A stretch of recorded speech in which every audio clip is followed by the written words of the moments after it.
Good morning, everyone. Welcome to the Central Baltic project Heawater, Healthy Waters, Keep Local Waters Healthy, the final conference. And I hope there are lots of people watching us now, and we are very proud to present the final results of a 3-year project which has been implemented in 3 Baltic Sea cities, in Söderhamn, in Turku, and in Tallinn. Before we start with the program, I would warmly welcome the presentation and opening speech by the Mayor of Tallinn City, Mr. Mihhail Kõlvart. The floor is yours, please.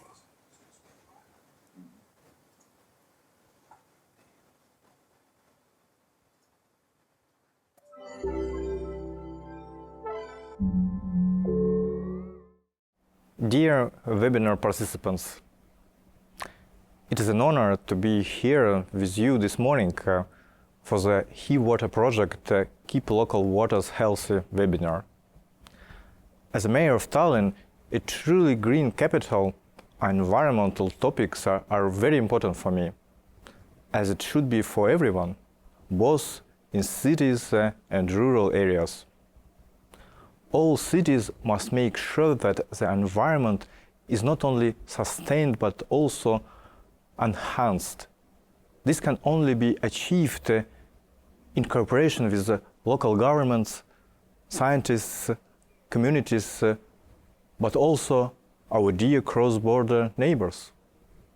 The Heawater project dealing with urban rivers stands for all of this. In Tallinn, there are 16 rivers. All of them need our attention.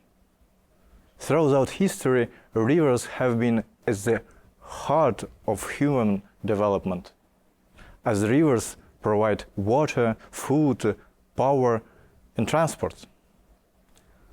Those cities and rivers are closely linked to each other.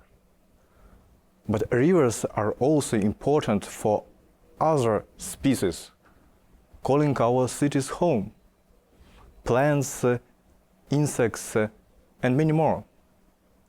We need to consider this too. Urbanization is considered to be one of the most dramatic causes of alterations to urban rivers.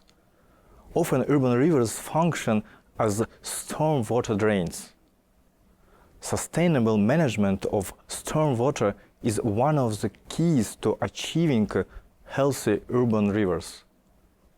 Climate change impacts the water cycle, and it may mean more intensive rainfall. Therefore, urban rivers have a role in climate change as they help to mitigate flood risks in cities. This could mean, in extreme cases, saved lives. So it is also a matter of security. COVID-19 crisis has also shown us the importance of quality leisure time that nature offers. This must also be possible in cities. It is one of the reasons for further developing green and blue infrastructure. Our cities hold the key to sustainable management of city rivers. Our joint efforts have helped improve the aquatic ecosystems and raised standards across the European Union. We have made important progress in improving the water quality of urban rivers and the efficiency of water use. Still, there are challenges. It is clear that city rivers are worth more attention. We live side by side with them. Urban rivers help our cities become greener and healthier. So it is clear we must act now. And luckily, we have done so together with our partners. I thank you all for coming up with this great project.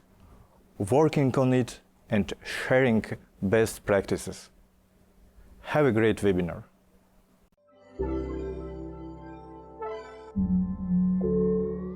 Thank you, the Mayor, for the opening speech. I think it gave a very good insight. What is this project about? What does it focus on? Just let me introduce some of the issues that we are going to touch upon today. First of all, I would like to introduce myself. I am your moderator today. I'm Kaja Peterson from Stockholm Environment Institute Challenge Center, and I have the honor to be the facilitator of today's webinar.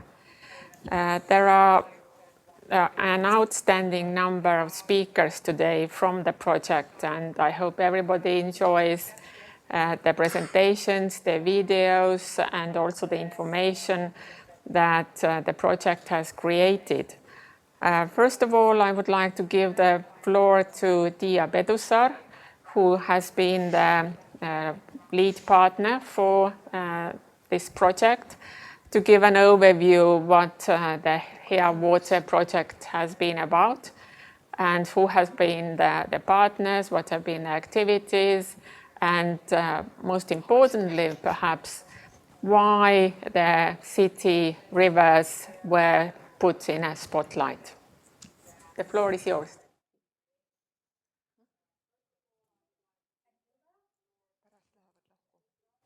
Good morning, everyone. It is a pleasure to be here and to tell you how the project has been going. Well, the Heawater project has two distinctive features. Its acronym and its title. The acronym consists of two words, Hea and water. The word Hea means good in Estonian. So the project is about good water. But our partners, at least some of them, and many of our colleagues, they started to call the project Heawater project, which is really very, very charming to hear. The other distinctive feature of the project is its very, very long title, as you can see. Achieving healthy water quality in urban small rivers of the Baltic Sea, and so on and so on. However, let's keep it simple and describe the project's goal as improving the water quality of small urban rivers which drain into the Baltic Sea. Project partners come from 3 countries, and altogether we have 7 partners. 4 partners come from Finland, Finnish Environment Institute, Turku University of Applied Sciences, Turku City, and John Nurminen Association. 1 partner comes from Sweden, Söderhamn Municipality, and 2 from Estonia, Tallinn University of Technology, Tallinn Urban Environment and Public Works Department.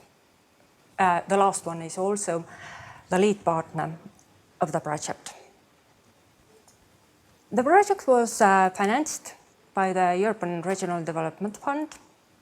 Total costs were 1.8 million euros, and it's a 3-year project, started in March 2018 and will end at the end of February 2021. What was the impulse of the project? I would like to highlight the 3 keywords which inspired to implement the project: the Baltic Sea, small urban rivers, and stormwater management. We all know that the Baltic Sea is one of the planet's largest bodies of brackish water, but unfortunately also one of the most polluted bodies of brackish water. More than 250 rivers drain a basin of the Baltic Sea, and many of these rivers flow on highly urban areas carrying pollution into the Baltic. The other keyword, small urban rivers. As the mayor of Tallinn said, cities and rivers are intimately linked to each other. But urban development has often overlooked the value of functional aquatic ecosystems. In the past, out of sight, out of mind character dominated in the management of urban water bodies. But definitely the water just beautifies buildings in the city. And the last keyword, stormwater management. Before, urban rivers functioned as a sink for sewage water. Now, stormwater often drains into the city river, deteriorating river water quality. Therefore, sustainable management of stormwater, it's one of the most important keys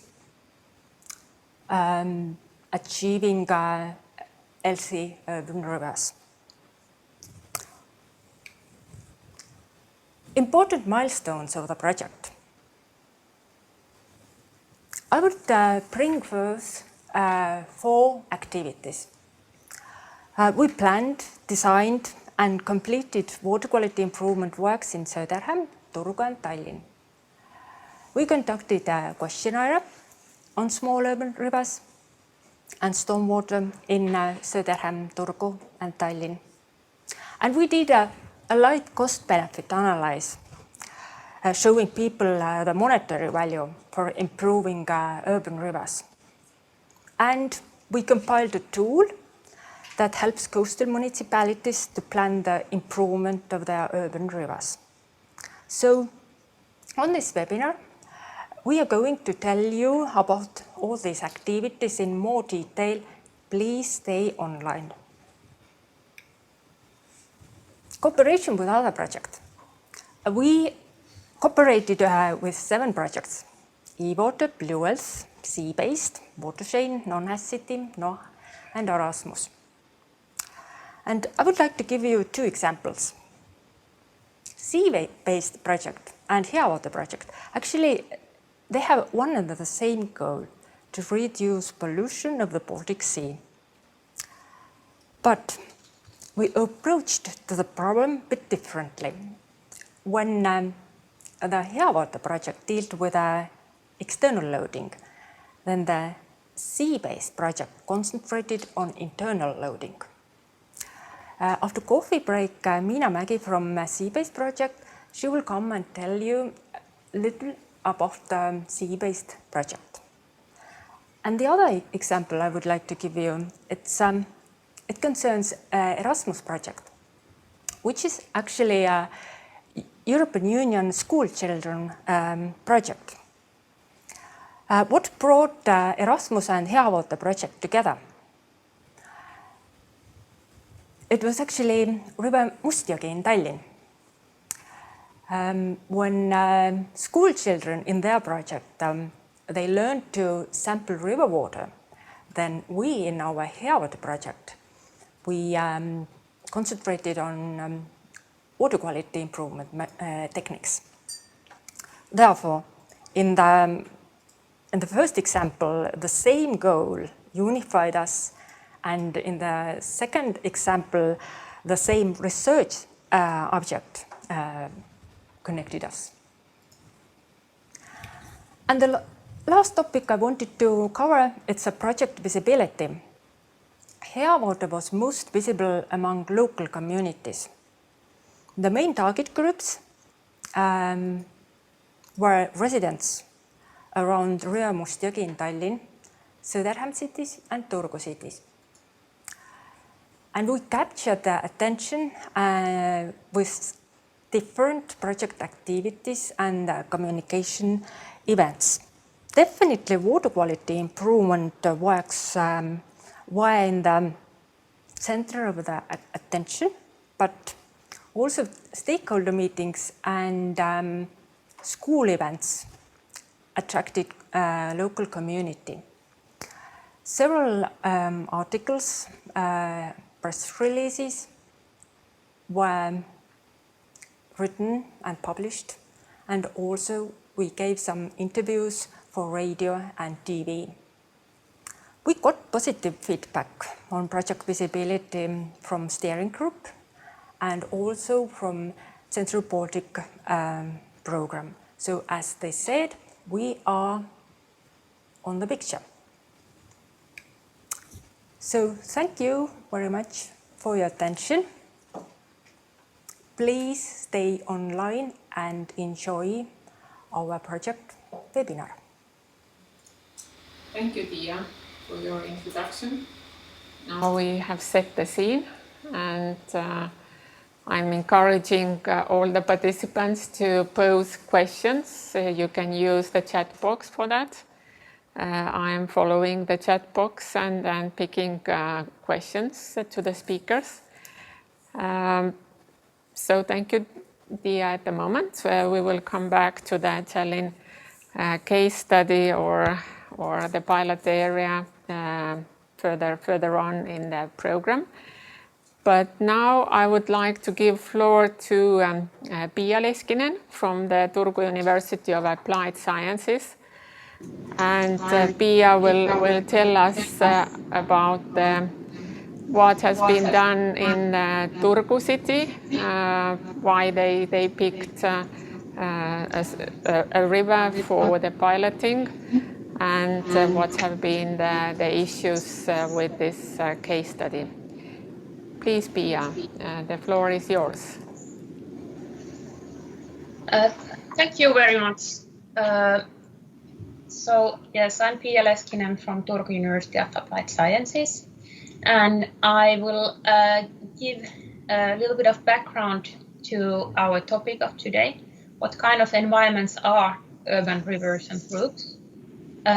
What's the impact of stormwater on urban rivers and brooks, and how natural stormwater management can contribute to the protection of urban rivers and brooks.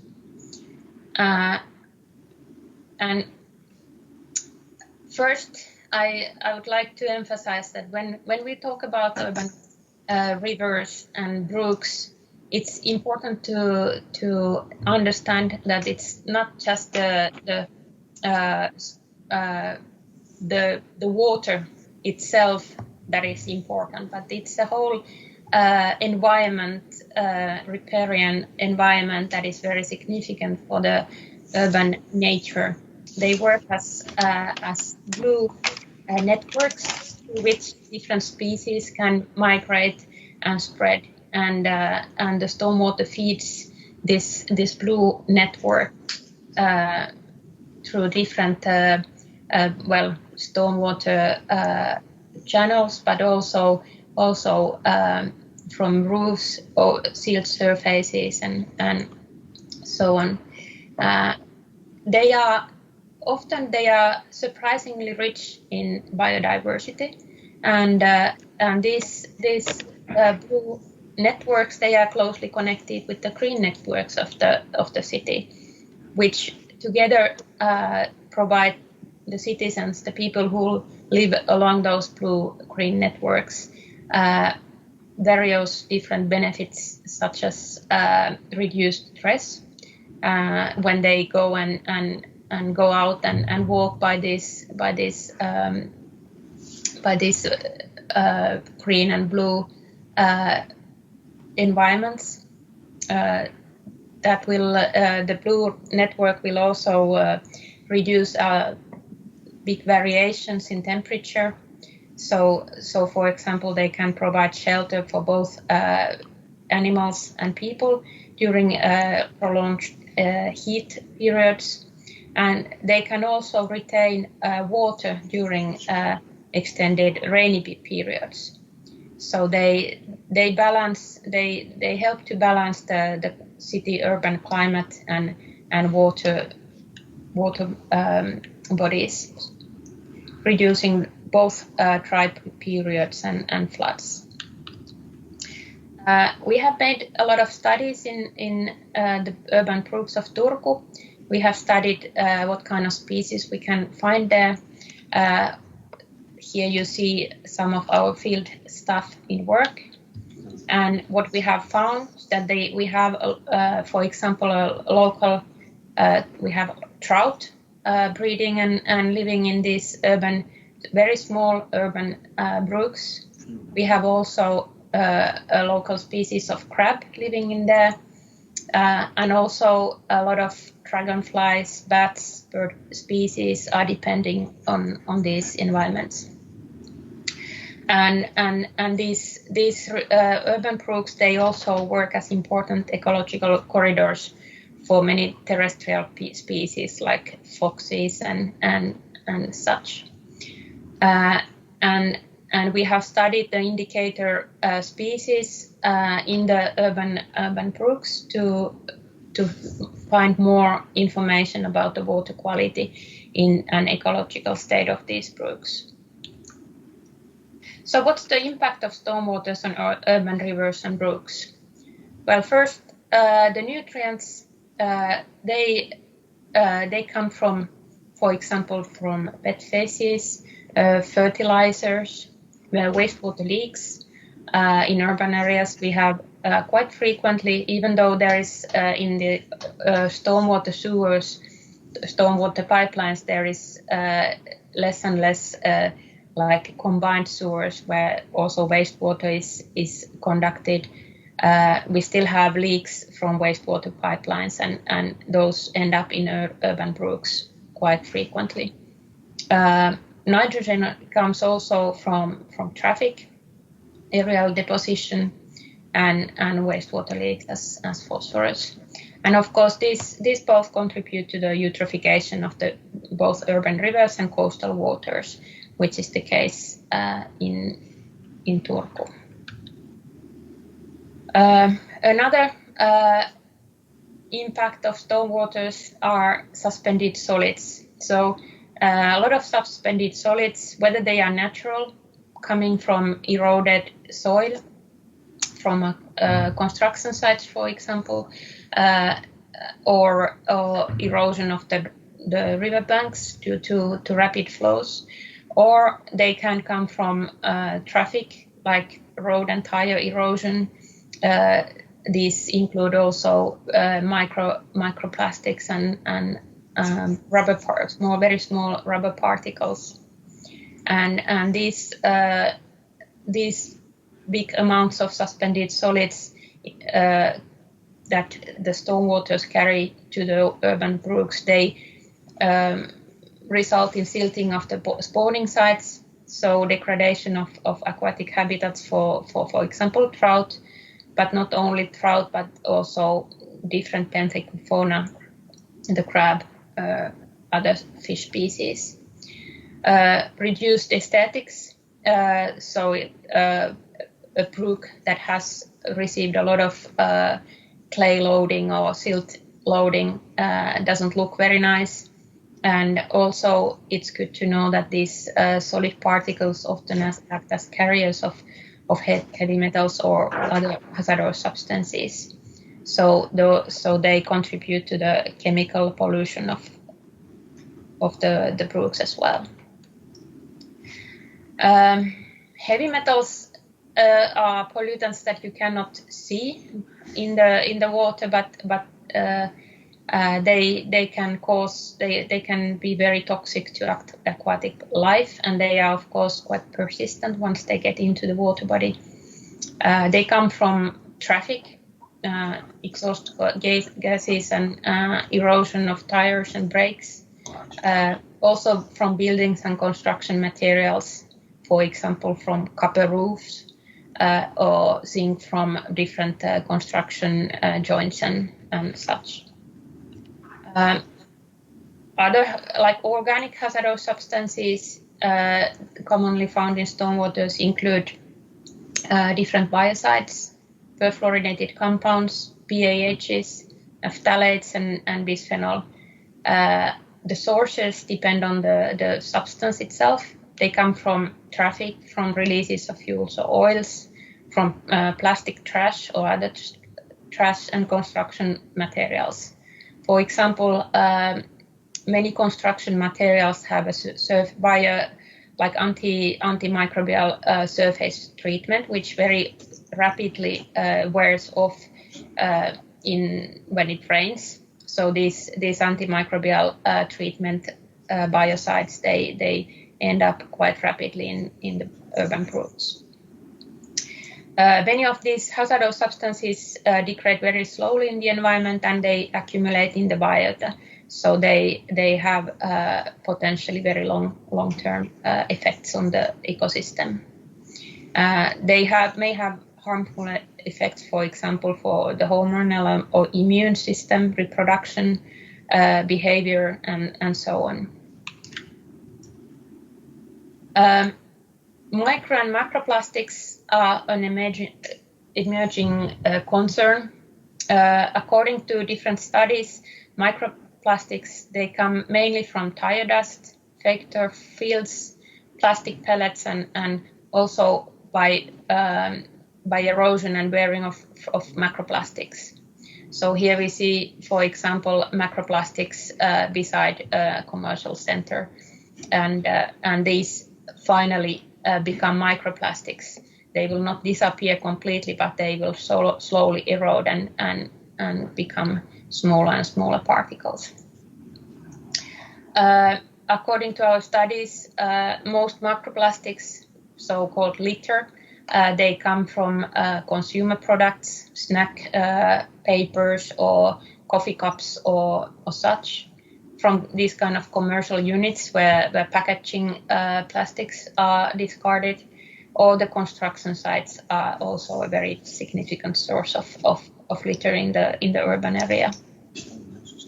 The direct impacts of microplastics on biota are not well established yet, but there is a lot of research going on, and it looks like the effects are really significant. And also, it's good to know that both micro and macroplastics, they can act as carriers of hazardous substances. They can either contain hazardous substances, the material itself, or then it can bind organic hazardous compounds from the water.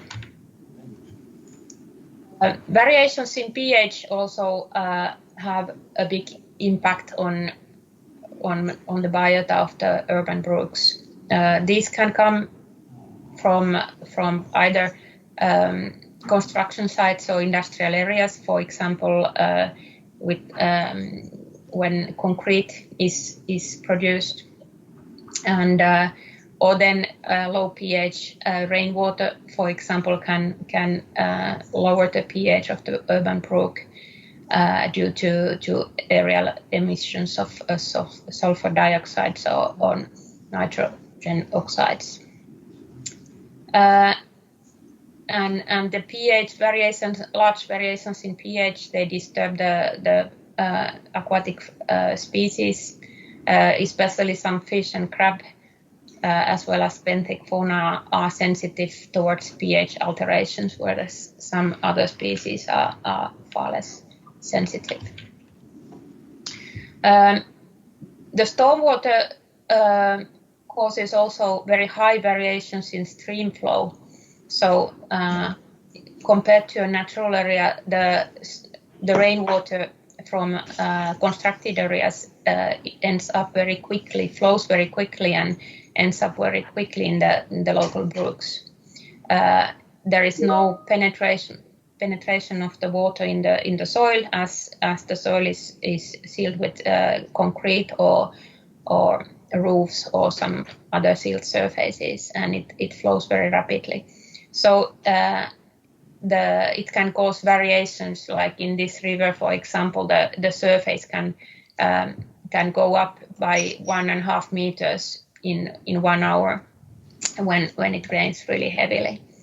And this, of course, causes a lot of erosion in the river or the brook, and that will degrade the morphology of the river and the habitats. And high flows also leach and transport high quantities of pollutants. For example, phosphorus is a pollutant that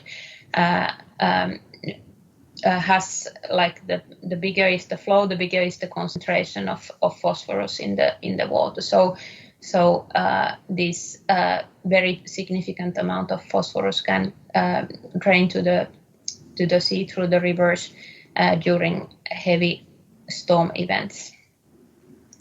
And one aspect is also that when the water is flowing very fast during the rain, it also ends very fast. So then there is less water in the river during the dry spells. So if there is no detention of the water in the drainage basin, then during dry periods there is no water at all in the brooks, which of course is fatal for the aquatic life. So how to make cities, plan cities fit for the future? How to make the stormwater infrastructure sustainable and so that it could support the well-being of humans and nature. The natural stormwater management can contribute to the protection of urban rivers and brooks, firstly by reducing peak flows. So natural stormwater management aims at retention of water in the drainage basin and thus reducing the peak flows and also increasing the minimal flows. The natural stormwater management also aims at reducing pollutant loading through different filtration and bioretention solutions. It can promote the biodiversity by providing habitats and improving the connectivity of the blue-green network. So the stormwater structures can then increase the coverage of the blue-green network. And also nice looking stormwater management structures can enhance the attractivity of the riverside, and which will in turn increase the people's willingness to protect and appreciate the river and brook ecosystem. These are just examples of different methods of natural stormwater management, where vegetation and filtering retention solutions have been planned so that they all fit together and also provide an enhanced scenery or attractive places for residents to visit. And there is research that these artificial constructed stormwater structures can really, in practice, benefit the biodiversity. The macro invertebrate biodiversity in constructed and managed stormwater retention ponds can be similar to natural ponds in the same area. So they can really contribute to the connectivity of different habitats and promote the biodiversity in the whole region. And it's good to remember that the protection of the urban rivers, they are not, you can do them also far from the rivers. So they actually, the protection starts from your doorstep. So the urban rivers are receiving stormwater from all around of the city, and whatever stormwater management structures are installed in the city, they benefit the urban brooks as well. And in addition, these kind of natural stormwater management systems in the urban landscape, they provide for humans a better environment for living and more attractive blocks to live. Thank you very much. I wish you have some questions.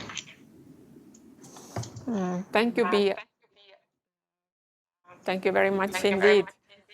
However, you described the urban rivers and streams as being under very heavy human impact. You describe different sources of impact but also solutions, nature-based solutions that could heal. But just a question, according to you and your research, what is the most complex or difficult impact to be mitigated or addressed from those different impact types as you have described? What is the most difficult to accomplish or address or mitigate? It's difficult to say which one is the most difficult to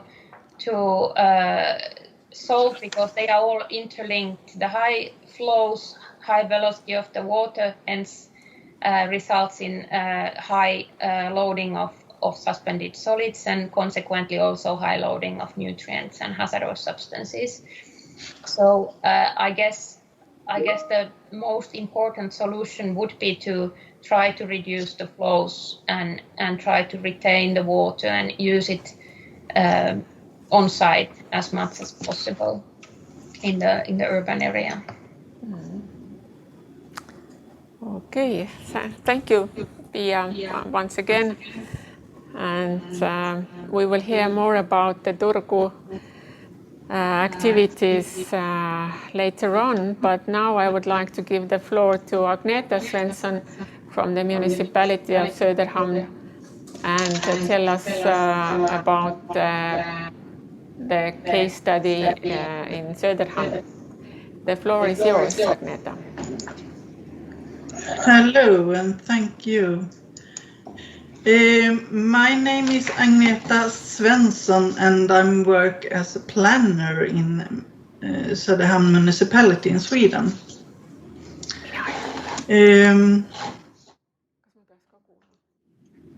Söderhamn is located about 200 kilometers from Stockholm, north of Stockholm, and it's a city of it's a coastal city and near a Baltic Sea, as you can see. In the city we have Söderhamns River, and it flows in the city center. And in this project we have investigate in one rain garden and one vegetated detention pond. And you can even see the river in the middle of the picture.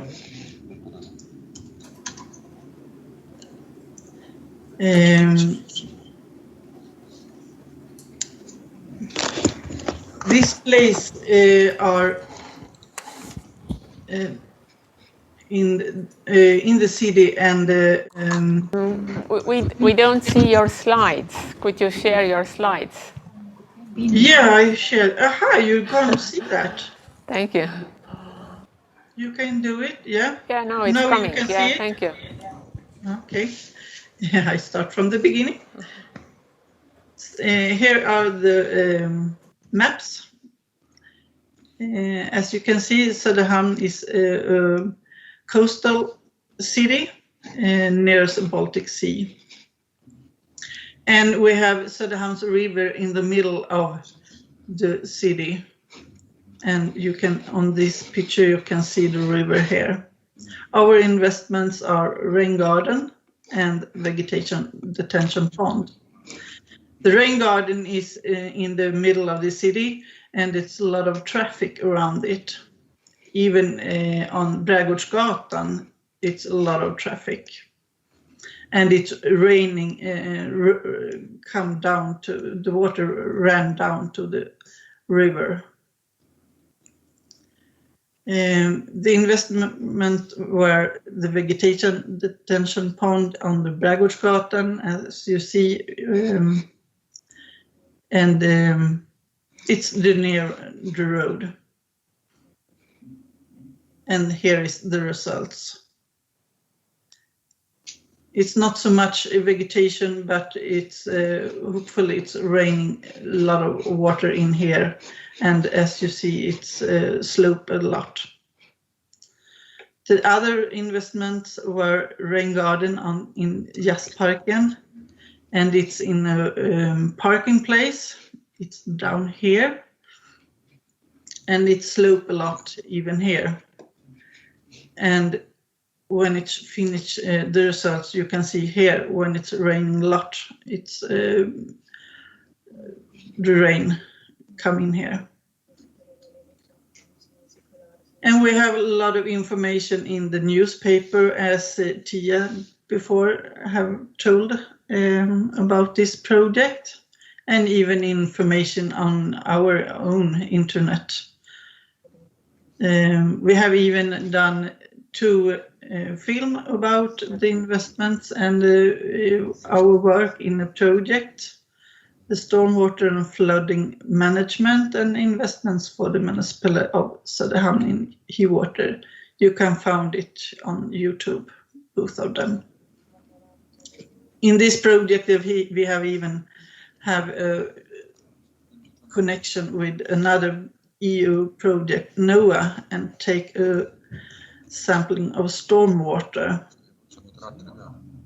And we found microlittle from the first test, and here the results from the tests number 2, and we found it's gone from 85 to 25, so it's very good results.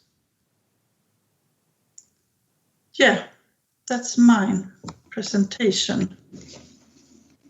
Okay, thank you, Agneta, for introducing us another project in your hometown.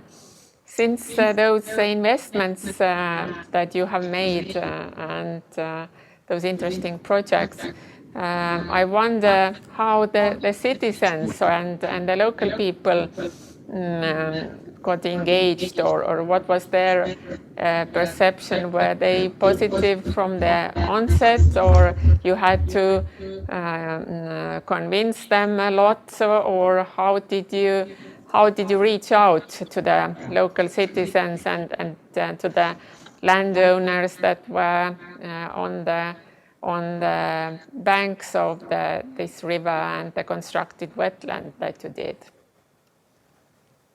We have information with both on the internet and even on the newspaper, and even a questionnaire. So it was enough. There was no need to go to the people in person and to convince them, or go to the communities or NGOs, or so you have probably long traditions how to launch such projects in a city. Yeah. Mm. Okay. Yeah, we have information in the municipality, even for students. Okay. In the school. Yeah. Thank you so much, and looking forward to your next projects in the city. Yeah, thank you. Thank you. Now we return to Turku, but from another aspect. Now we hear Antti Kaseva's presentation on the water protection activities and what were the technical solutions that were applied in Turku case. Antti, the floor is yours, please. Thank you very much. So good morning, everyone, and welcome to the seminar also from my behalf. My name is Antti Kaseva. I come from Turku University of Applied Sciences, and I've been asked to tell you about water protection activities in Turku. So we jump from Sweden, Söderhamn, to Finland, Turku, but we will stay at the coastline of the Baltic Sea. And The content of my presentation is as follows, but nevertheless, I will be concentrating mainly on a modular in-stream filter to reduce stream pollution.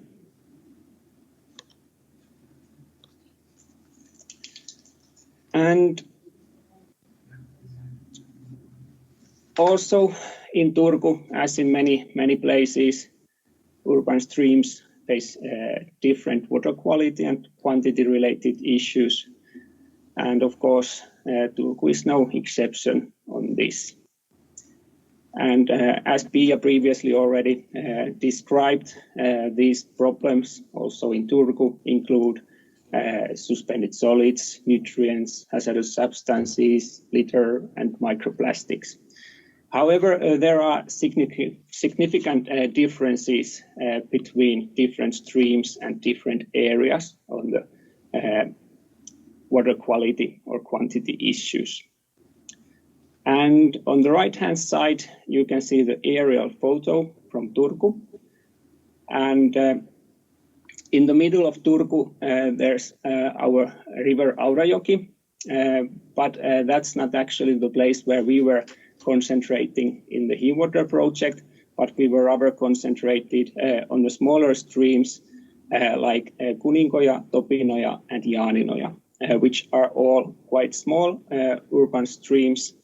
And in a way, why we choose to concentrate in smaller streams, the reason is such that to have a visible impact, it's really difficult to do any such methods in a bigger scale as in the river Aurajoki.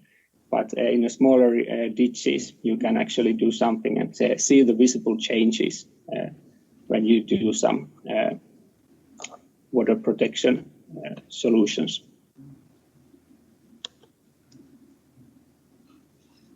And in our Heawater project, our pilot activities in Turku area, they include, in addition to this piloting, they include urban stream water quality surveys for identification of water quality issues and source locationing. And we also made tests with litter traps, and also we did a couple litter surveys just to get an idea of the extent of the litter issue within the catchment areas and stream beds of our small urban streams. But however, our main development issue was this modular in-stream filter.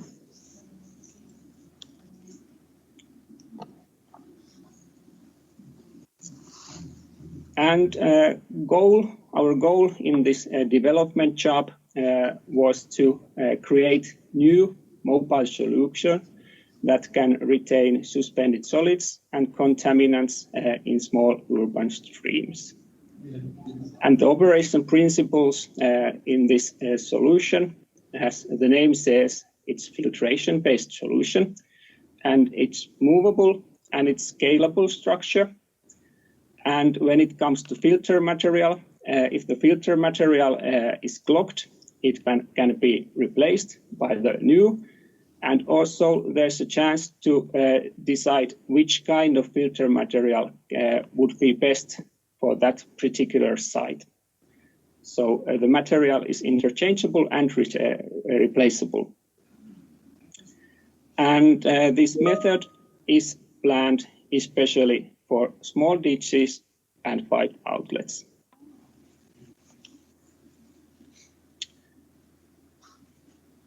Then some words about development process. We started with laboratory tests where we tested different filter materials and how they behave. And then we continued to the field for primary field tests for finding out the different models, how the structure would work in the different kind of stream conditions.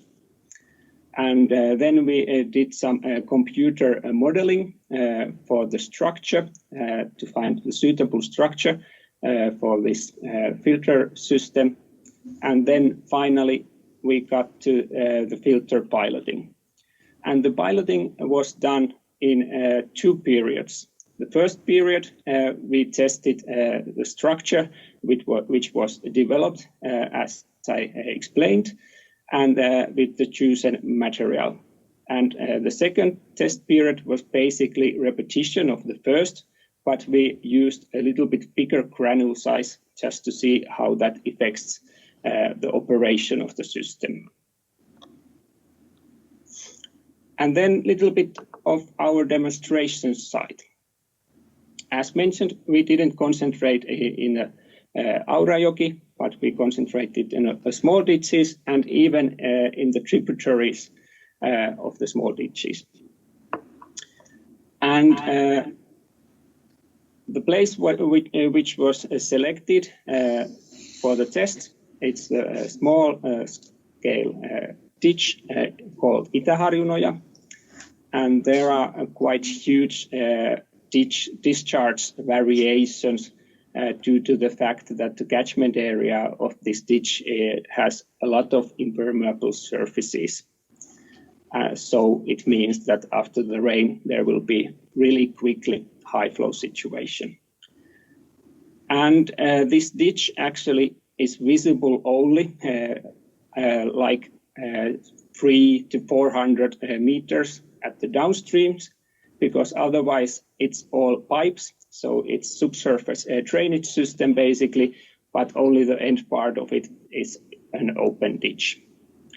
And within the catchment area, there is quite a lot of small industry parking areas. Then there's a commercial and residential area, a lot of roads, and even you can find one football court within the catchment area. And if we go to the structure itself, to the method, here you can see pictures of filter installation.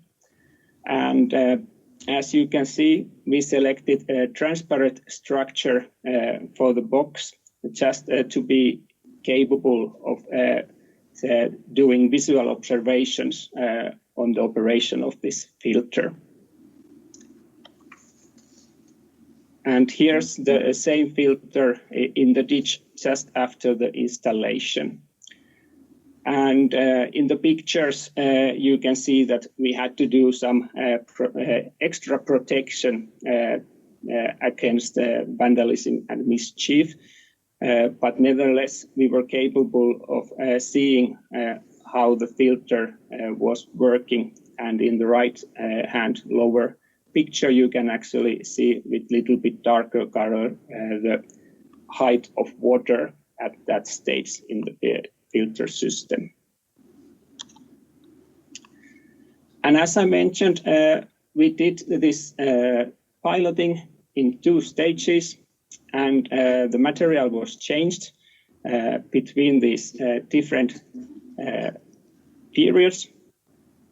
And the selected material that we used is this so-called LECA or LWA granules, which are lightweight aggregates made of expanded clay material. And maybe these granules are a bit more known in the construction industry than in the water protection, but they've been tested also in the water protection purposes. And these granules are really light, so they are easy to handle, and they are really porous, so they provide quite big surface area. So there's a chance of retaining some materials in these surfaces of these granules. And both of the test periods were about 2 months, and actually another test is still going at the moment. But finally, some results from these tests. If we first start with the suspended solids, unfortunately, we didn't manage to get as good results as in Söderhamn, but nevertheless, the filter worked quite nicely. Even though there was quite differences between different times when we were taking the water samples, but still on average, we received a reduction percentage of around 50% for suspended solids, and I tend to think it's rather good. And when it comes to total phosphorus, the same thing, big variations between the dates, and it wasn't always reduction, but sometimes also some of the phosphorus was released. But nevertheless, in average, reduction percentage was 20%. And if we continue with the nutrients, when it comes to nitrogen, basically there was no change between the water before and after the filtration system. And then heavy metals, there was also variation, quite significant variations between the heavy metals and also between the different sampling dates. But overall, we could say that for cadmium and chromium, they were retained almost 30%. But then again, if we look at lead or nickel, actually it seems to be that there was a rather increase of the concentration and not decrease. Of course, these changes are quite small, but nevertheless in the wrong direction. And also we tested BOD, and the oxygen consumption also reduced by 30%. Then some general experiences and observations from the pilot side. The discharge in the ditch quite often exceeded the capacity of the filter, especially during the rainy periods, and the modeled capacity, filtration capacity, it wasn't really reached in reality. It was the actual filtration capacity was a little bit less. And as we had this around 2 months test periods, unfortunately, the filter capacity reduced quite radically during that time. Maybe from beginning, only some 10% of starting capacity was used at the end of the period. And as quite often in a filtration-based system, the main issue is clogging. So we also had some challenges with clogging, and these challenges were concentrated, first of all, in the really inlet of this structure, where there's a mesh that keeps these granules inside the filter. So this mesh in the beginning was quite easily clogged by both leaves and small clay particles and other suspended solids. And also when we were emptying the filter after the first test, it seems to be that the clogging really was concentrated in the first couple of tens of centimeters in the inlet section. And while we were doing these tests, quite often we were not able to take water samples because of the high discharge situation where the box was basically flooded. But then we have the little bit lower discharge. You could actually sometimes see the change in the turbidity of water. And also if you see the picture on the right-hand side, you can see that water coming out from the filter box is quite unturbid. So all in all, couple conclusions and recommendations. As I said, almost about half of the suspended solids were retained, for the total phosphorus, 1/5. And for nitrogen, basically nothing was happened. And when it comes to heavy metals, there was quite big variations between the metals. And unfortunately, the lifetime of the filter didn't look that long, at least in this particular spot.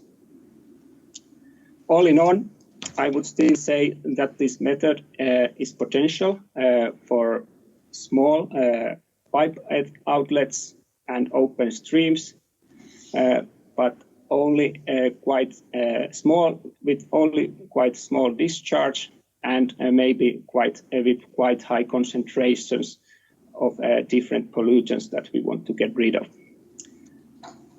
And I must say that there is still need for further development of the clogging protection of the system, also of the optimal sizing and selection of pollutant-specific filter material. Thank you. That's all from me. And if there's some questions, please go ahead. Yeah, thank you so much, Antti, for this interesting presentation and sharing not only the successes but also the challenges associated with the technology that you piloted. I was wondering whether this filter or the filters can also be reused or recovered, the nutrients that it blocks. Is it an option at all, or it hasn't been yet tested?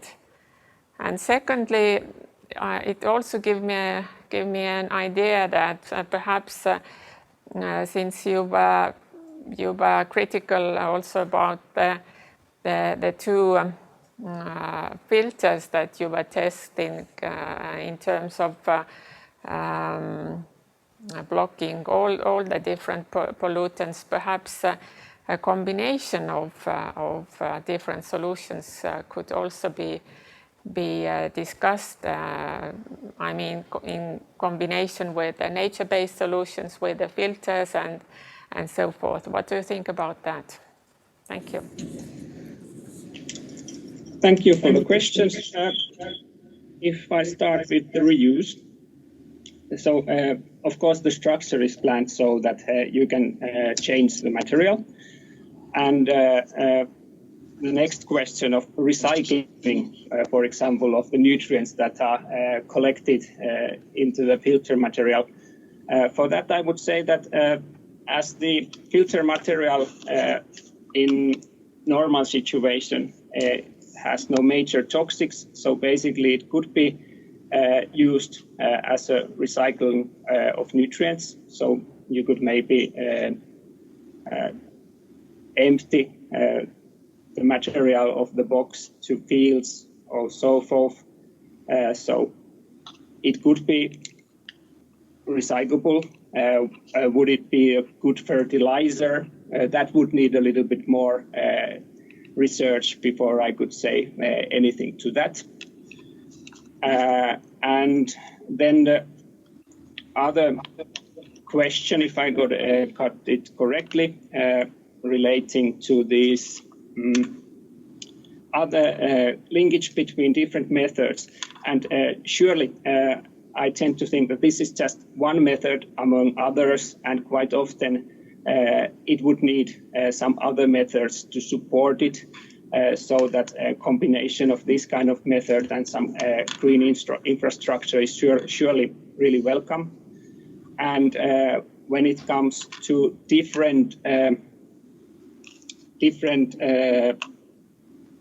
challenges, for example, if we have challenges with nutrients or hazardous substances, and so our structure is planned as a modular. So in a way, if we have, for example, one pipe outlet where we have problems with a couple of different substances, then we could actually have different kind of filter material, which in another module and in another module different kind of material, so that we could address both of the problematic substances. Thank you for your ideas and sharing with us the possibilities for the future. So thank you, Antti, for your presentation. We will now listen to the Tallinn presentation by Maija Andresson, and we will hear why the pilot area was selected, what challenges Tallinn colleagues had with their pilot case. So Mai, please, floor is yours. Thank you, Kaja. Hi everyone, I'm Mai and I'm the expert in Heawater project. And today I have prepared for you a story map that we can all watch together. And with the Heawater project, Tallinn pilot investments were carried out in River Mastjõgi. River Mastjõgi is one of the 16 rivers in the city of Tallinn. It begins from Mustamägi and runs through the city to the Baltic Sea. So a little bit about the history. Since the 17th century, people have altered the river. Due to the urbanization from the 20th century, the river started to be used as a sewage drain.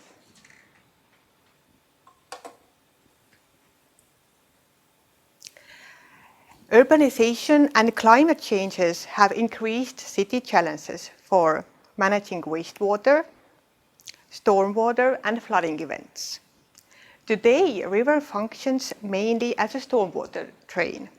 Rain and snow melting water collected in the catchment area are directed through pipes and drainage ditches to the River Mastjõgi. Nowadays, only the last 1.3 kilometers of the visible river is sea before it entering to the sea. Other part of the rivers are running inside the pipes.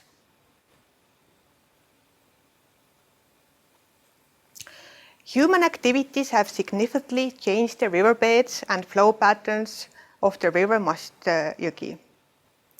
River Mastjõgi main problems included bank erosion, which favors high water turbidity in the river, and this in turn leads to flooding because of increased imperviousness in the catchment. Also, during heavy rainfall, the water level quickly rises and causes flooding. Increasing hydraulic load and low maintenance of the river have caused the accumulation of alluvial deposits.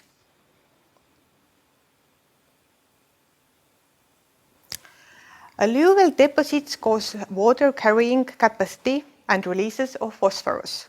According to the long-term monitoring data, the overall status of River Mastjõgi is poor. There is a high content, especially of suspended matter and phosphorus. Poor river water quality affects the quality of the water in the Baltic Sea.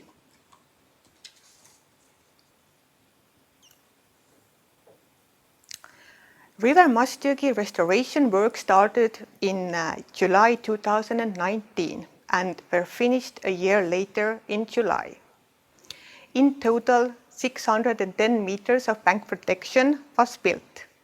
Total cost was almost 370,000 euros.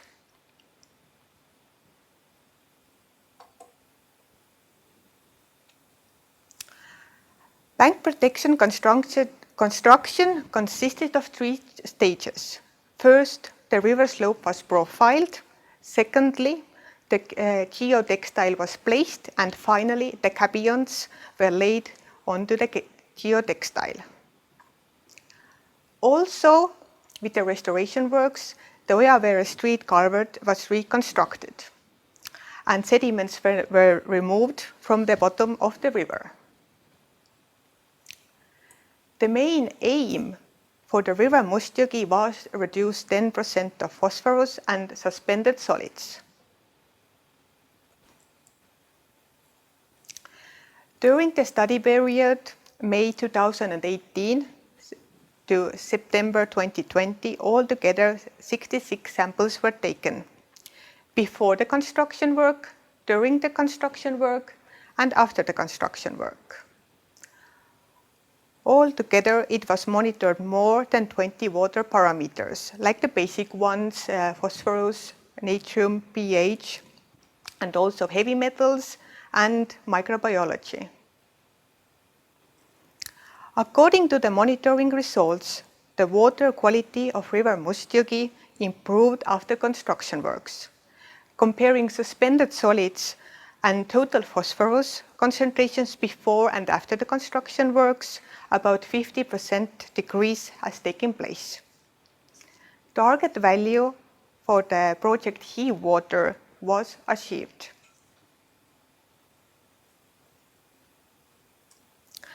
Heavy metal content changed a lot during the study period, and better monitoring results were indicated after the construction works.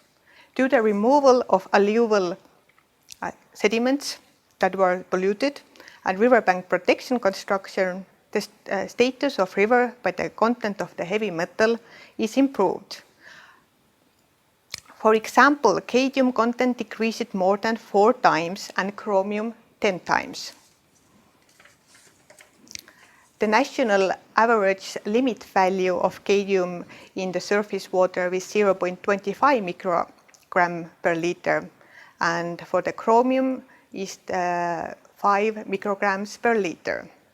All the other metals like nickel, lead, copper, zinc, and ferrum showed also decreased values after the construction works. Viewing back, what we can sum up from our experience. 9 months were estimated in the project application from obtaining all the necessary permits and proceed the public tender process. It actually took 15 months together. It is twice as much that we were estimately predicted, plus almost a year for the construction works. Altogether, it makes 26 months from the starting point to the finish line.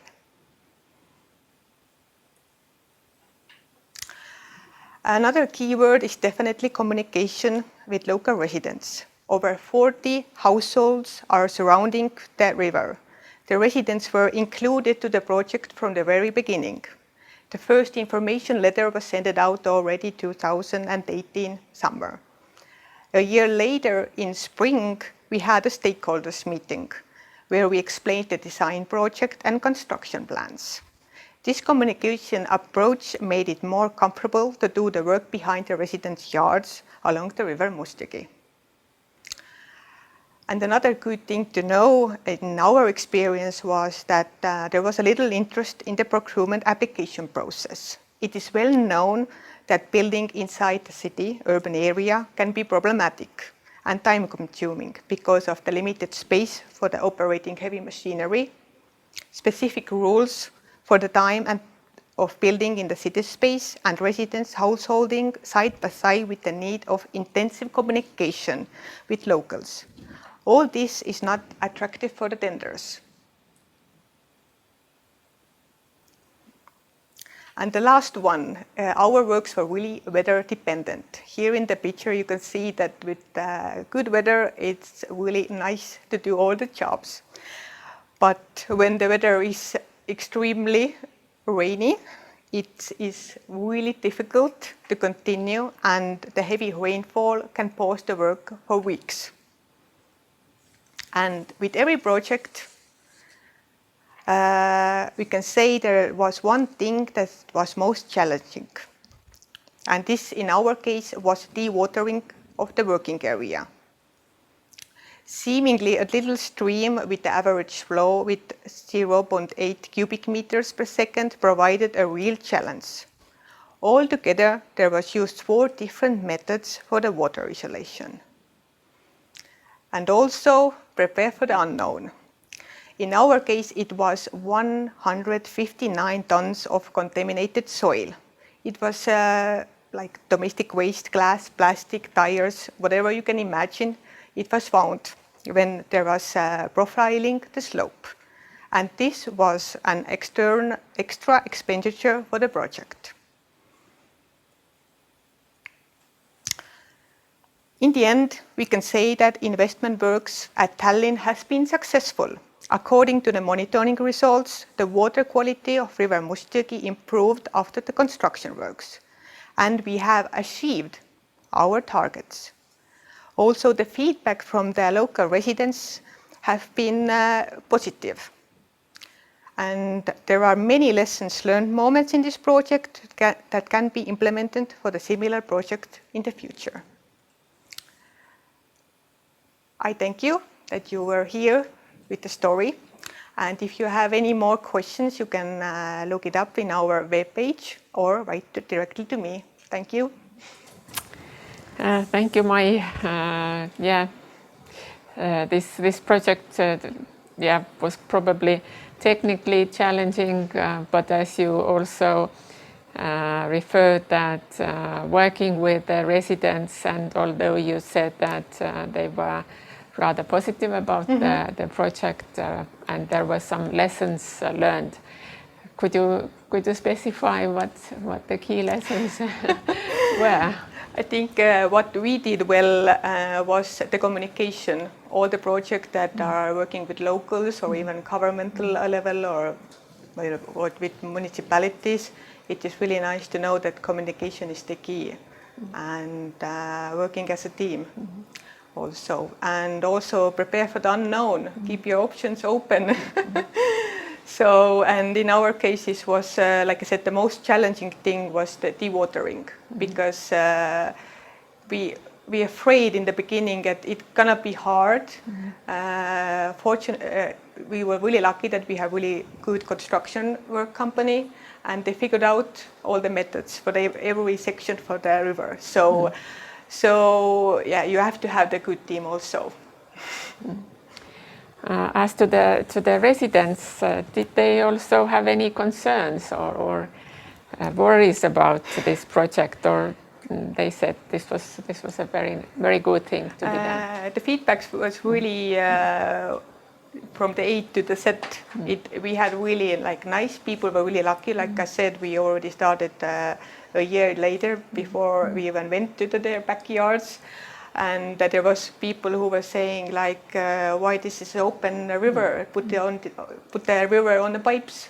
We don't want to see it. And it was really different perspectives from the locals. But and during the construction work, there was also people really worried about the local ducks. There are lots of ducks in the area. So when the hatching period was, they were writing us, is everything's gonna be okay? So we have to calm them down. Everything is controlled. Keep the eye on yourself when you're going past the river to help the little duckies. So, but in the end, we can say yes that it was quite well. And when we had finished, then we had some good letters and people say thank you. Now it's really more nice, and the problems were solved in the backyards of theirs. Okay, thank you, Mai, for this. And what challenges were facing Sari and Virpi and Svetlana? We will now hear why and how to make environmental benefits visible.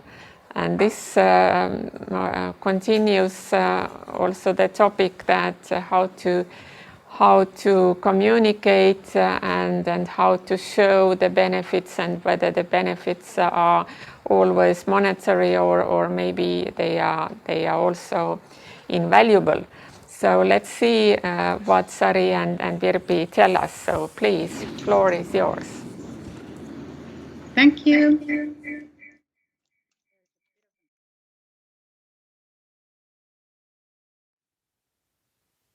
The presentation later on, and our presentation is called Why and How to Make Environmental Benefits Visible.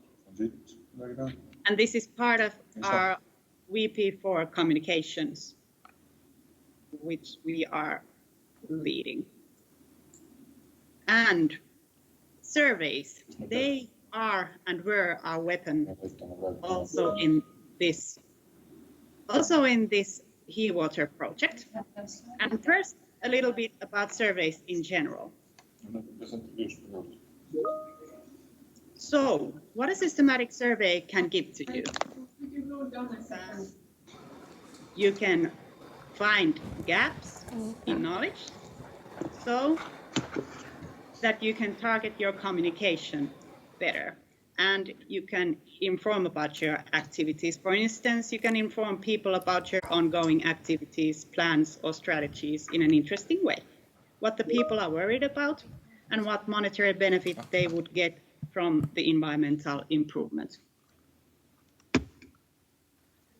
And this better understanding can lead to willingness to participate and to pay more attention to water quality, also from urban perspective.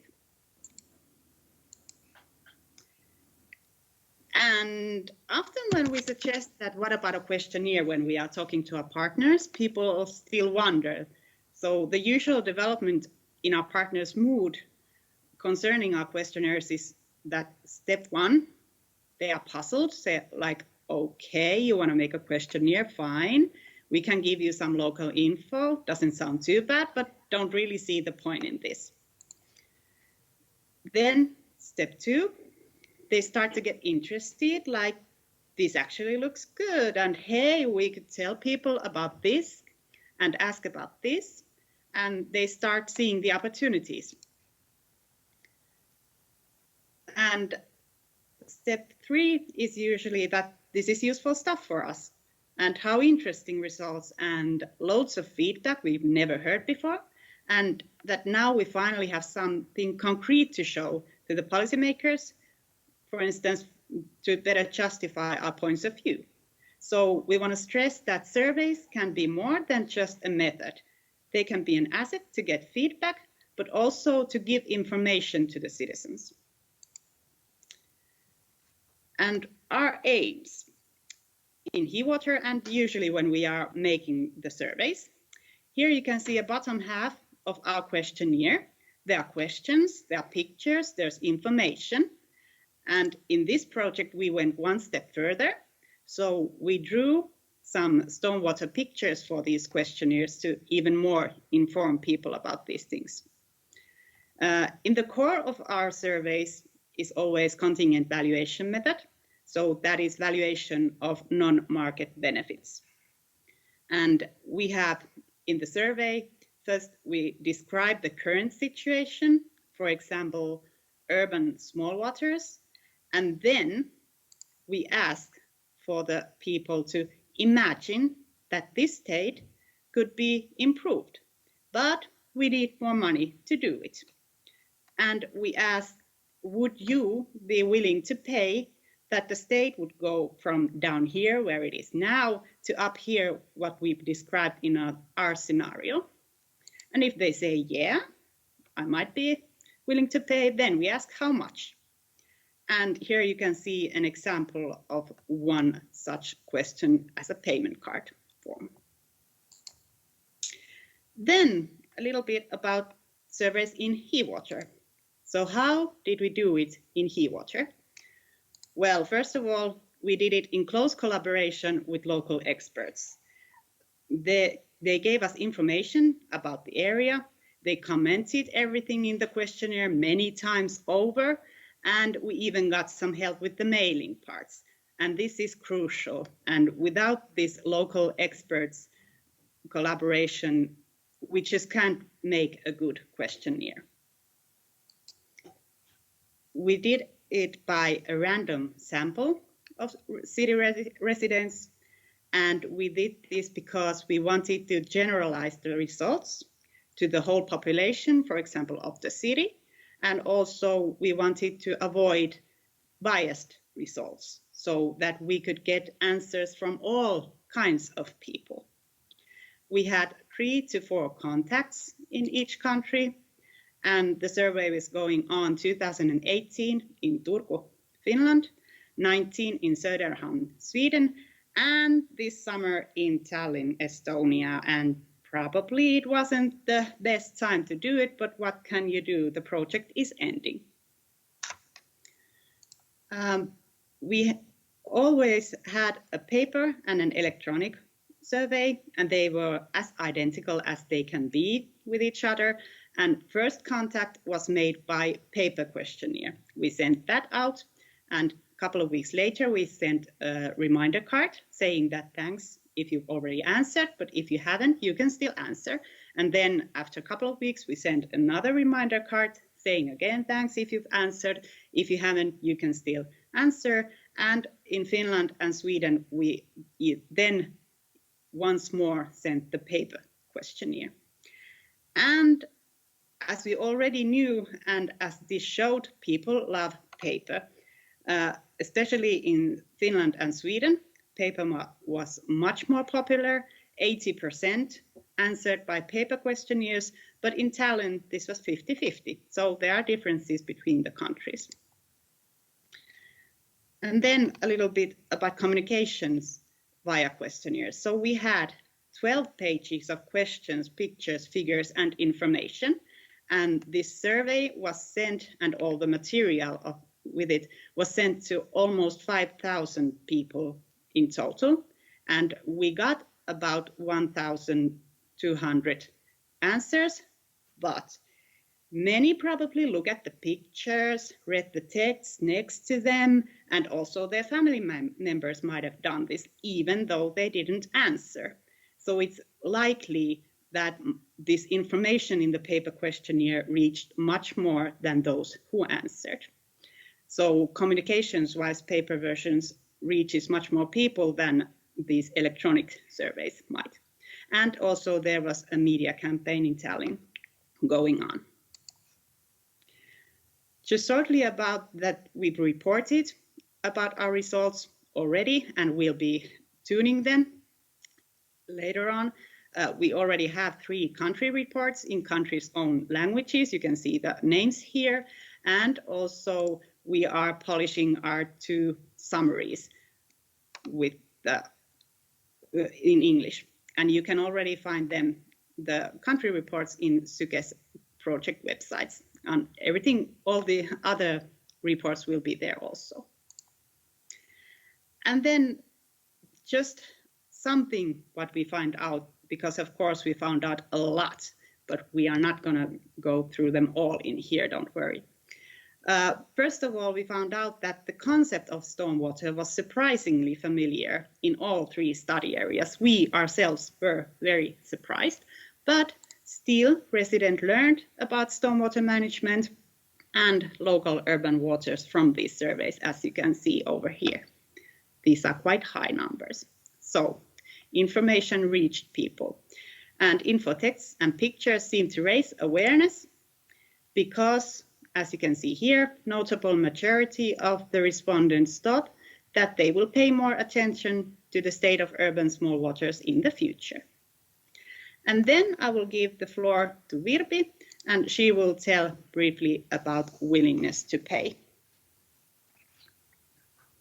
Hello on my side. So I will briefly outline our core results in terms of willingness to pay estimates. But it's good to keep in mind that these are directly related to the presented scenario we had in the surveys. And those were formulated to suit each study area and their water bodies.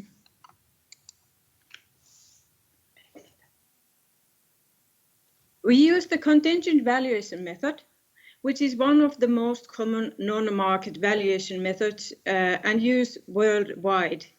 We ask willingness to pay for improved water status and stormwater management of small city rivers.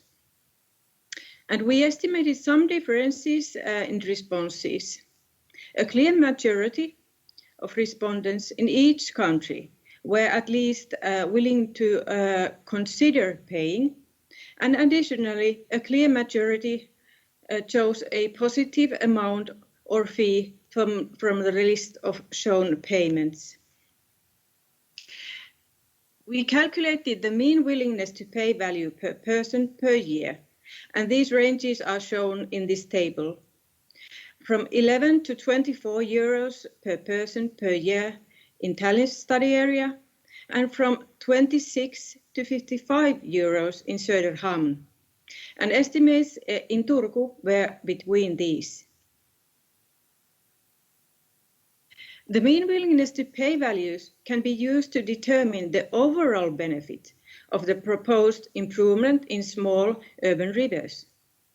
Total willingness to pay, that is, aggregate benefit, is affected not only by the mean willingness to pay, but also the size of the adult population in the study area. Aggregate willingness to pay varied by region from about €500,000 euros to about €3 million euros, and that was per year. Well, why should we make environmental benefits visible? Well, to compare social benefits with social costs. Cost-benefit analysis is used for identifying whether a government plan or policy is efficient, thus whether it should be undertaken or not. Making the benefits more visible will help in formulating more efficient plans and policies with increased public support. In the Heawater project, we showed clearly that there was uncertainty in the cost estimates, yet we can state that the annual benefits to the study area residents were higher than costs of improving small urban rivers and in each study area. This was briefly from me, and then I asked Sari to tell something that is still coming from us related to stormwater communication. Please, Sari. Yeah, thank you. So, collection of stormwater pictures were made in Heawater for these questionnaires, and they will be completed still with a couple of more drawings. And you can get a sneak peek on these. So all of our drawings will be put online. In Finland, they will be found in the vesi.fi websites with some small animations and info texts. These last pictures that I'm now showing will illustrate how stormwater may accumulate and cause problems and how nature-based solutions can help. First, you can see here this kind of a bad design. Okay, in the dry, a bit dull to look at. Then we will have a hard rain.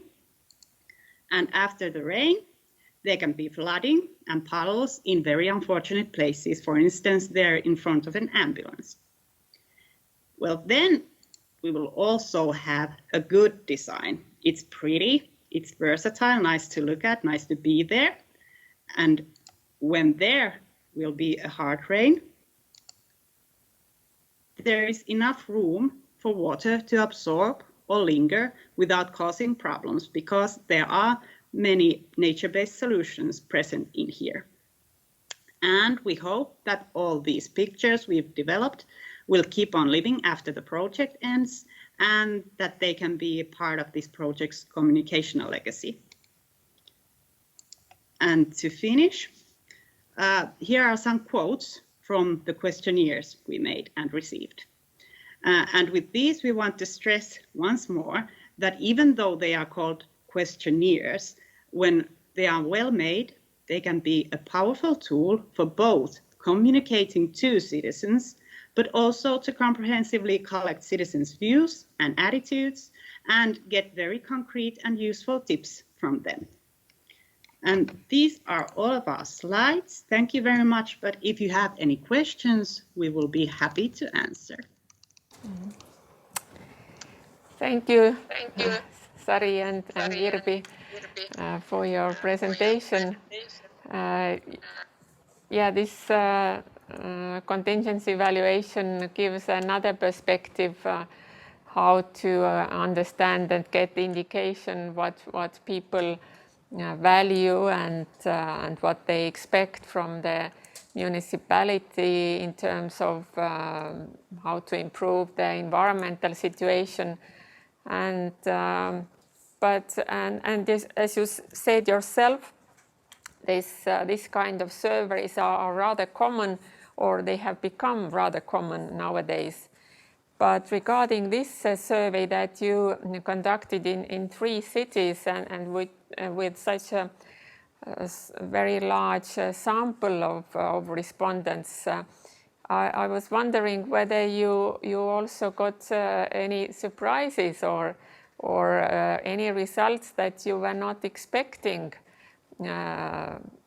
or it was rather traditional, regular answers that you expected.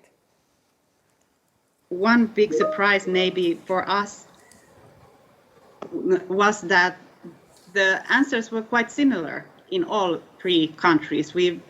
Before we've only done questionnaires in Finland, so we were interested to see what about in Sweden and Estonia, but people were quite thinking the same way in all places, although there were differences in the case study areas, of course, because of the waters were different and the states were different, but still.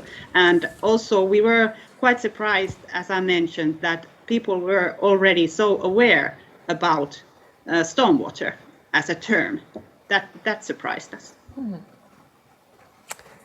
Okay, thank you so much for your presentation and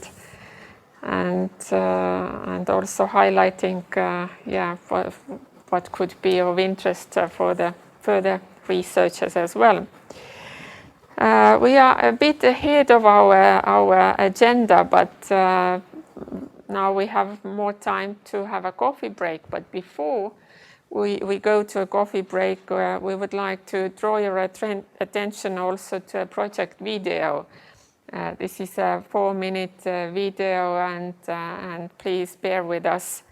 But we will continue with our agenda as scheduled. So 12:10, we will hear the presentation by Miina, and so we carry on as we have planned. But now let's watch the video. Thank you. Small urban rivers, unlike larger ones, hold less value economically. So why are small rivers important to cities? Small rivers provide benefits locally. They increase recreational activities, add landscape diversity, and provide a habitat and food for birds, animals, and plants.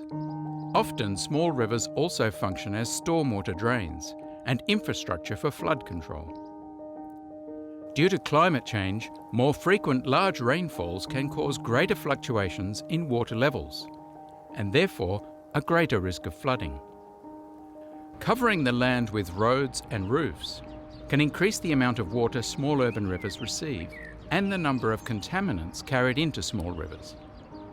This may degrade small urban rivers and cause poor water quality, low species diversity, and bank erosion.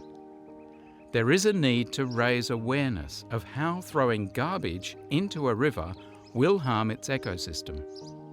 The Heawater project aimed to improve the quality of water draining into the Baltic Sea. Different measures were implemented on pilot rivers in Söderhamn, Turku, and Tallinn. The Söderhamn municipality concentrated on building stormwater solutions to help stop the degradation of the water quality and carrying pollutants into the sea. A rain garden and vegetated retention pond were constructed in the centre of the city. The stormwater is fed through these facilities and finally discharged into Söderhamn River. These facilities improve water quality by filtering runoff, provide localised flood control, and create an aesthetic landscape. Mustjoki River once contained many tributaries, which are now mostly culverted under central Tallinn. Only the final 1.3 kilometres of the river flows openly through small properties. Erosion, poor water quality and flooding are major problems facing the Mustionjoki today. To mitigate these problems, the City of Tallinn decided to construct 610 metres of bank protection and to remove sediment from the river. Turku University of Applied Sciences developed a filter solution for small streams to extract soil and dust from the water. It uses a granulate made of natural clay that is easy to handle. Tested prototypes have proven to be effective, especially when used in smaller streams. Preliminary results indicate that these measures are highly effective. The rain garden in Söderhamn removes more than 50% of the total phosphorus and suspended solids from the water.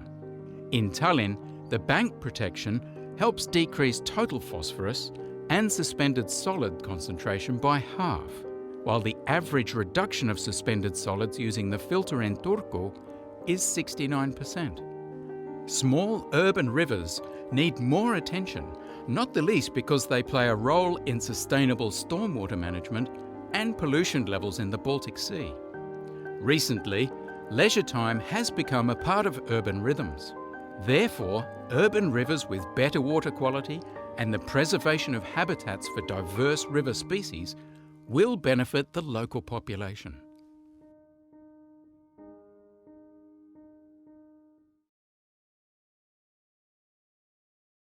Welcome back, everybody. I hope this coffee break was refreshing for you. We will continue with our webinar, and we have 2 more presentations to listen to. I would call in Miina Mägi from John Nurminen Foundation and to tell us about another project which is about sea-based measures, how to manage the nutrients and preventing them from getting into the Baltic Sea. The eutrophication of the Baltic Sea is a major issue, and both the Heawater project and the sea-based project both contribute to the understanding and measures how to prevent the eutrophication of the sea. So please, Miina, the floor is yours. Thank you, and greetings from Helsinki also. So let's see if I can share my presentation here.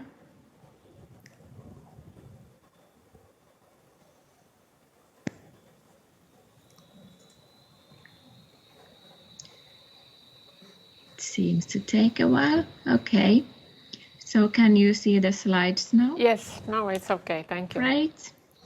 So I'm gonna talk a bit about our pilot activities in sea-based project and give a peek to some preliminary results as well. And here is a summary of my presentation.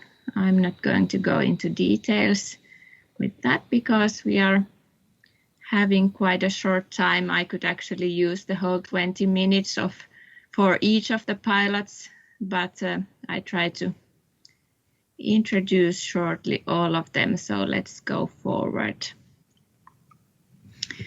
These are the questions that we were thinking when starting this whole project as the sea-based measures or the measures to reduce the nutrient input from the sediments to the Baltic Sea environment were rising at least both in Finland and Sweden a few years ago, but there was quite a little information existing on any of these measures. And we were then asking these questions, and when we didn't find the information anywhere, we decided to start a project to get the information that was needed to kind of know if these measures could be utilized in a larger scale, for example, or in small scale in coastal regions to help the Baltic Sea and help the eutrophied Baltic bays, for example. And I can't, unfortunately, give the answers to you now, but we will have our final webinar in January. So this is just a save the date for you. And you can subscribe to our newsletter as well to follow how these pilots are proceeding and what results we will be getting in the following few months. The project is going on until to the end of February, so we will still have a few months to finalize our results. Here's the project in a nutshell. We are having 5 work packages. Most of them are pilot work packages, piloting different measures, but also we have these kind of umbrella work packages, which are the guidelines and Marine Habitat Bank, or actually Water Improvement Fund, that is being developed in Åland. And these are some kind of tools or guidelines that will sum up all the results from our pilot activities, as well all the information that will be gathered during the whole project. And the practical guidelines is going to be a document that is summing up everything that we will find out about the sea-based measures themselves, but also about the scientific information, attitudes of people, social sustainability of these measures, and we will include all our stakeholder groups and also the key target groups that could use these guidelines in the future when planning or making decisions or applying environmental permits to such measures. And this will be a participatory process. We are right now drafting the first version of the document, and it will be open for comments by the end of the year, I hope. Then the concept of the Water Improvement Fund is something that is being developed in Åland by the Åland government, and it's related closely to the renovation of their water acts, and they are trying to find some tools to maybe not enable aquatic compensations as such, but tools to reduce eutrophication of some bays that are currently heavily polluted by nutrient discharges from land. And then they are trying to find some measures that could be financed by some activities that are causing that pollution, for example. And this was actually published, a report on the concept just last month, and it has been developed by Syke researchers, and it can be uploaded from the website of the project. I don't have the time here now to go into details of the report, but if you're interested of this topic, you can find the whole package at the website. One of the measures that was investigated for the concept to be utilized as a kind of measure to reduce nutrients from the sea was utilizing nutrient-rich bottom waters of coastal bays for irrigation of fields. And this was piloted both in Åland and also in Sweden during 2 summers. And of course, these pilots included a lot of monitoring prior and after the pilots, and not only from the pilot base, but also on fields, on harvest and soil and groundwater as well. These are the pilot sites in Åland. You can see they are all green, and one of them is also reserved for drinking water. So it's really important to have it in better shape. They are shallow bays, but still they are constantly anoxic during summertime, so the nutrient pollution is or has been historically also quite heavy. And those fields that are marked with this white line are the fields that have been irrigated with the water taking from the bottom layer of these bays. And there has also been a control field to be able to measure the difference between an irrigated field and the other field, for example, to see if there is any salt concentrating in the soil or groundwaters. Some preliminary results already from 2019.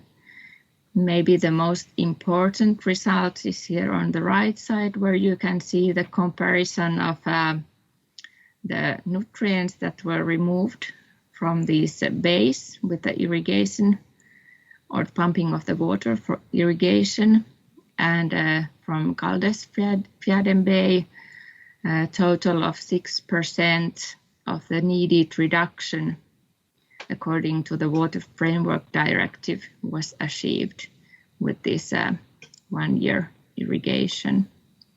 For Emnesviken, the amount was approximately 1%, so it gives kind of how to say, well, from there you can see that it will not be enough as a measure to help these bays, but something else is also needed. But you can reduce some of the load with this measure at least. Another irrigation was done in Linköping, Djupsjön Bay last summer, and these results for monitoring are still under development. Analyses are ongoing, but here you can see the area where the irrigation was implemented. This bay also is quite shallow and also anoxic during summertime, so it's heavily eutrophied. So we are interested to see the results from here as well.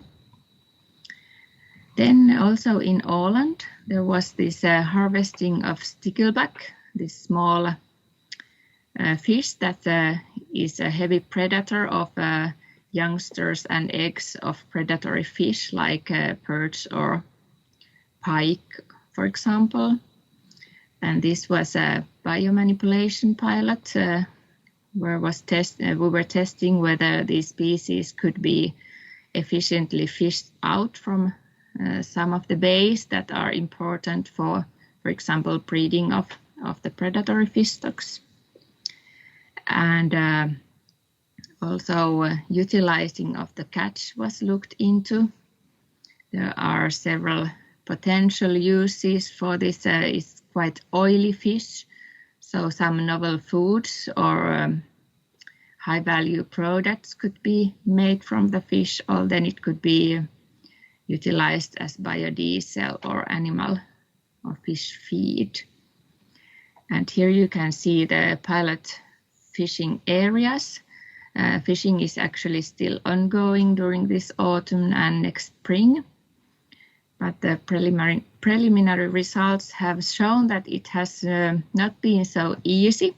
A special gear has been developed during the project, and the first catches were something like 10 kilos. But now the gear is working well after 1 year development, and the Åland Fish Farmers Association, who is the leader of this pilot, is having high hopes for this autumn season to have bigger catches. So we are looking forward to their results as well. Then one pilot has been a totally different measure.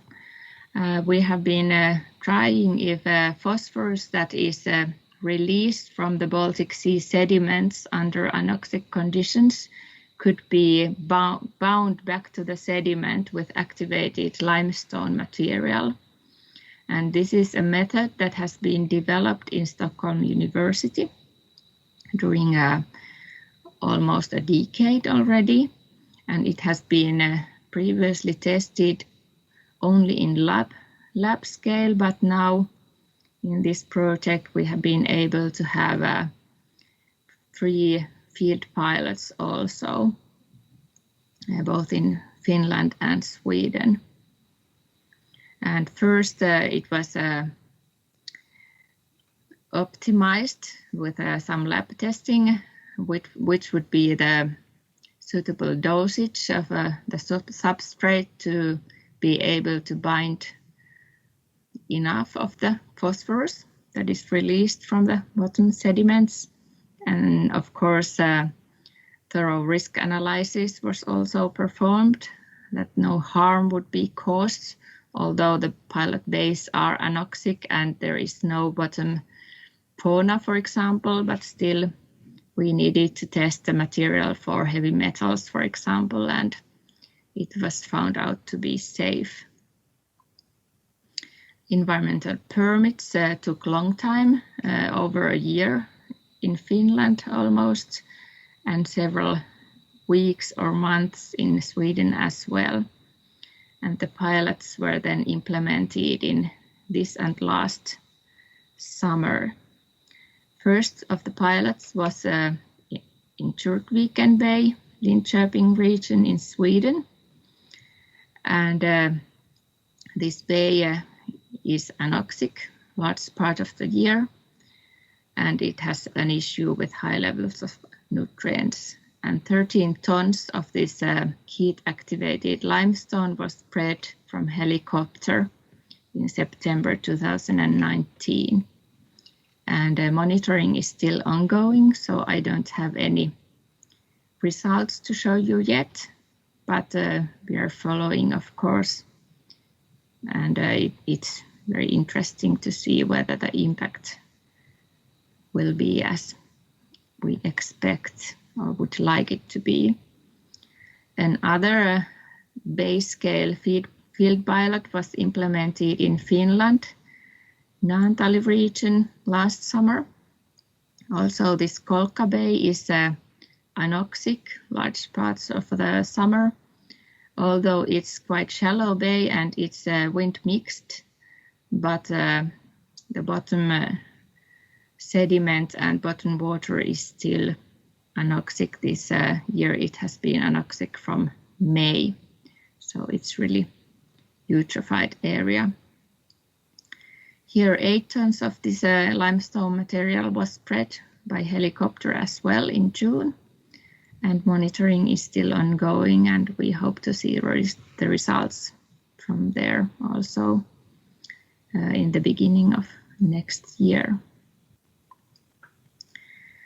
In Stockholm, the Stockholm University is also conducting some smaller scale research pilots with the material in Djurafladen and Farstaviken bays to find out how the material actually reacts, what happens to the granulates in the sea bottom and so on, and some specific measurements are being done there, and all the data will be thoroughly analyzed to find more information of the real efficiency of this method in the in situ circumstances.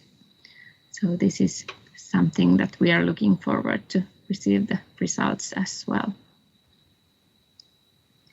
And the last but not least of the pilots is sediment removal. Our plan first was to actually remove the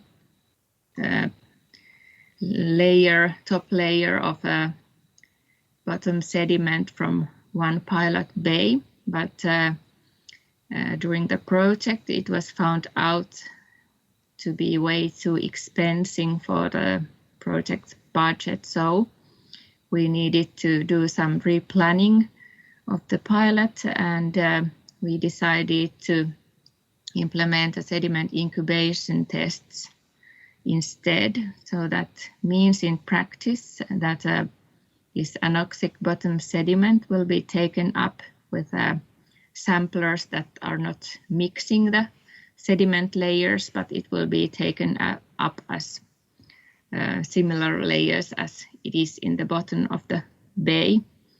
And then it will be tested in lab circumstances and measured what happens when the top layer of sediment is taken off. And it will be tested with several tubes and different layers removed from the top of the sediment. And also different incubation times will be tested. So what we want to find out is that if we take out the organic top layer of the sediment, will it reduce the oxygen consumption in the bottom, and could it be utilized for improving the sediment oxygenation and reducing the oxygen consumption in the bottom sediments, and by that also reduce the release from nutrients from the bottom to the seawater. And the test is actually ongoing yet, so we don't have any results yet, but we also hope to have them by the end of this year. So there is quite a lot still going on in the project, and if you wish to follow what will come out of all these pilots, I recommend you to visit our website and subscribe to the newsletter. And there is also this YouTube address where you can see we will produce, and already there are some of the pilot videos ready. So we will produce videos of all the pilots and their results, and they will can be seen on that sea-based playlist in YouTube. So anyone who is interested to learn more, you're welcome to visit there as well. So that's everything from me. I see I have used my time also. So if you have any questions, I'm happy to answer. Yeah, thank you, Mina, for this interesting presentation, and really your project is an experiment in a very wide scale in nature, and yeah, it must be quite complex and in some circumstances, yeah, unpredictable. And as you said, the results are to be waited. So let's see how your project progresses. But yeah, the scope or the scale is really large, and to do it in areas where yeah, in lakes and in bays, it's really a big challenge, I assume. I was wondering whether the areas that you chose for such experiments, what were the reasons for those pilots? Do the areas of touristic value, or the local communities are not happy with the water quality, or there are other reasons for the choice of the pilot areas? Well, the pilot areas were chosen in close cooperation with the local authorities, or actually our partners are partly also the environmental authorities of each region. So they had the accessibility to environmental data and such things that were helpful in choosing the areas. But all of the areas are highly eutrophied and suffering from anoxia. So the areas are in bad shape. Part of them are also utilized as a resource for drinking water, and some are valuable as refreshment areas of local communities, or in Finland, for example, there are summer cottages in the region and so on. So there are lots of different values related to these areas, and we hope to be able to increase all the values if the water quality could be improved in these regions. Okay, thank you so much, Miina, and good luck with the project, and so there will be more information available in the spring of next year. Yes.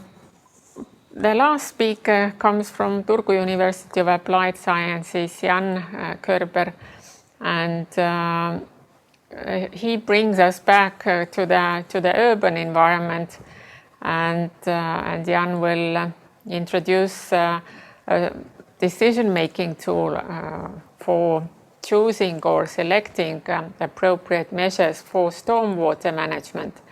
So please, Jan, the floor is yours.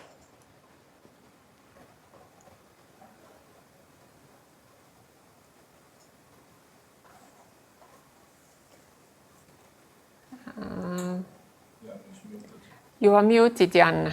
Okay. Yeah. Now it's okay. So am I on the record right now? Sorry for the little hiccup. Yes, thank you for the short introduction. And yeah, after we heard these very interesting cases from the shallow coastal bays and how to tackle pollution problems there or eutrophication problems there, so indeed we come back to the urban environments and to the urban streams that have been in the focus of the Heawater project. And as you just said, so I'm going to present or introduce a decision support tool that helps to select measures to protect or restore urban aquatic systems.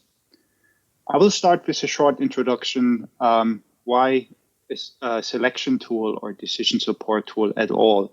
So in a nutshell, this tool that was developed within the Heawater project is meant to provide an overview of existing tried and tested solutions that help to protect urban streams or urban water bodies. So these are largely technical solutions, but also non-technical solutions. I will come back to that a little bit later. The tool summarizes the main functionalities, benefits, disadvantages of the different solutions in the tool, and thus it supports a pre-selection of sustainable measures that help to mitigate certain environmental issues that are connected to urban waters. We also integrated links and further information to successful case studies and implementations, including the ones carried out in the Heawater project, but many, many more from other projects, handbooks, guidelines that are available openly to anyone. So in summary, this tool is meant to provide really decision support for private and also public planners and decision makers. So we have heard like a lot already about the ecological value, functionalities, and also problems associated to urban waters. I would like to go back and give a short background also to stream preservation and restoration. These are two topics we have dealt with in the Heawater project, and I just want to maybe say what's the difference or why it's important to keep these two terms in mind. So the stream water quality and the ecosystem status, so together often called the environmental state, are affected by various factors. And Pia Leskinen has presented these very extensively and comprehensively this morning. And we have two main needs. So we have to preserve the good environmental state, or we have to restore it if it's not good. Preserving means that we try to avoid any pollutant inflow into urban waters or any other environmental changes, for instance, morphological changes, removal of natural vegetation along river or brook banks and so on that provide habitats. Restoring comes into play if the natural environments are already degraded or damaged by one or the other way. And common restoring measures are the removal of pollutants or the general re-establishment of natural conditions.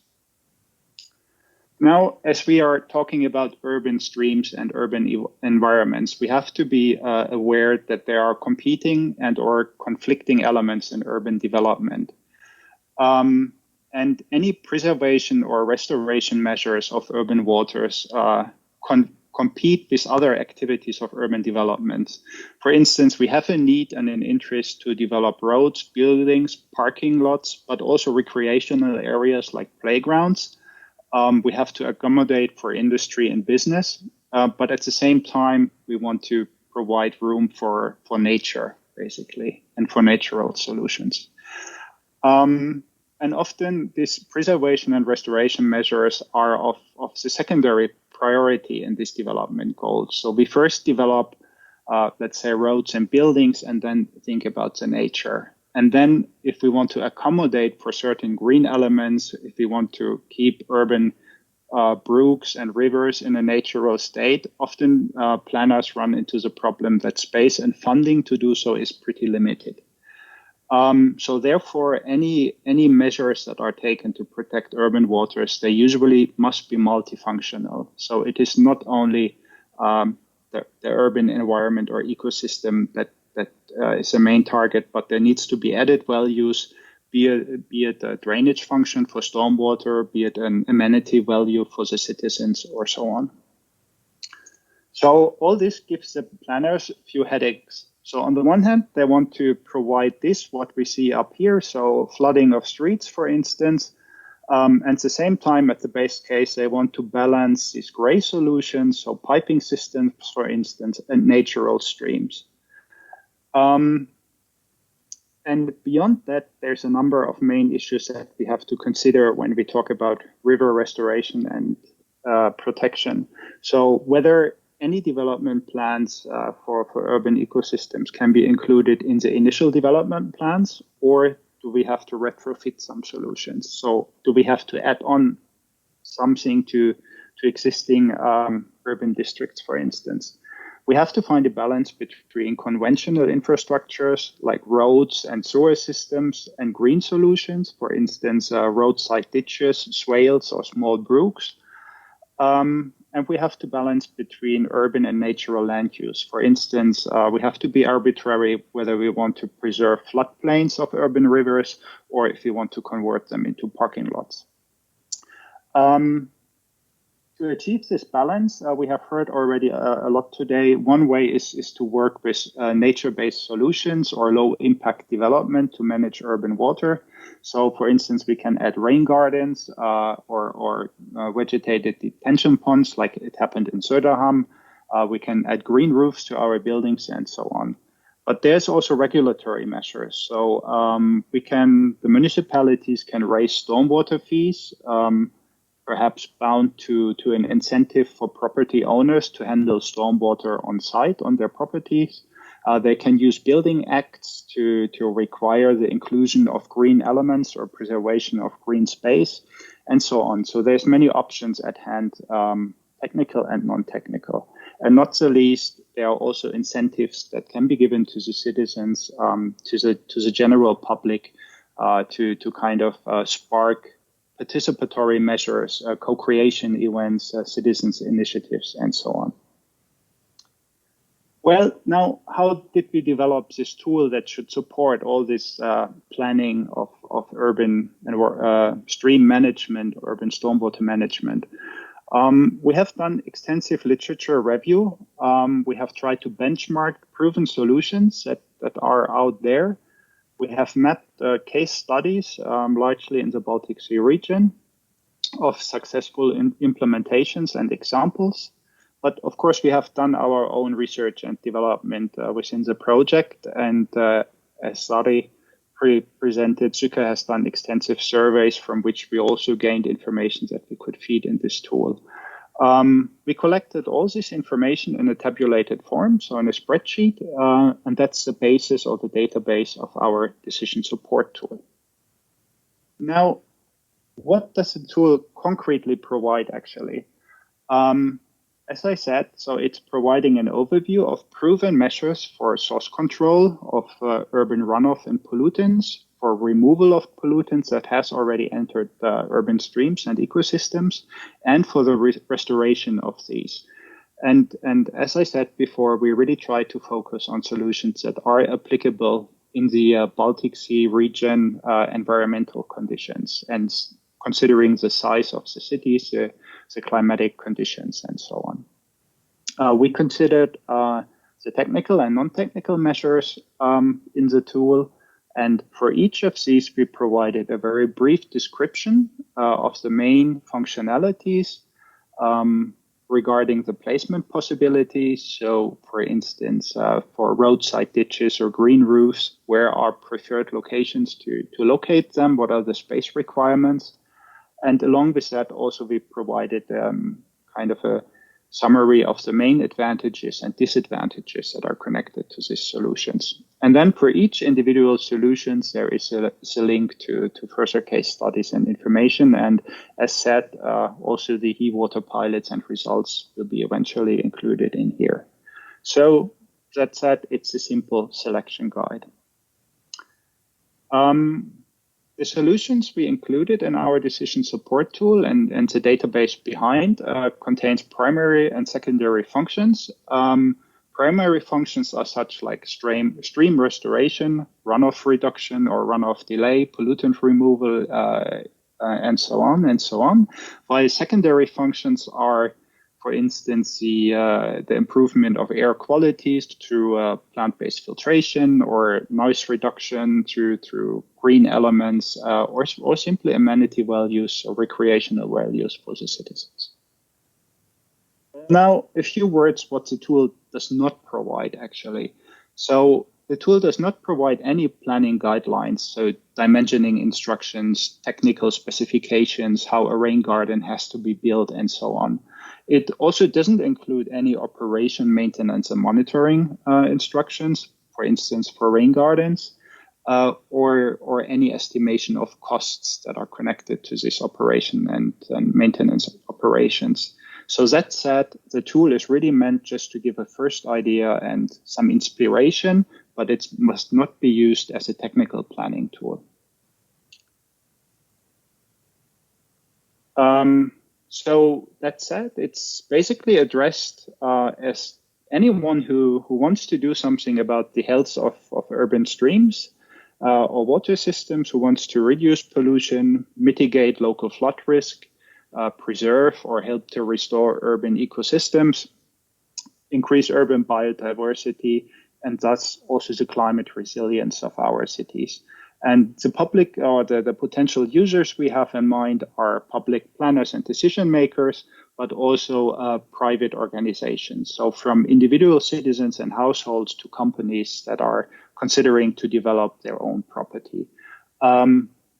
But for all of these our target groups of users for our tool counts that it's mainly focused on non-experts. So a real expert on stream restoration or urban stormwater management probably knows everything already that's contained in the tool.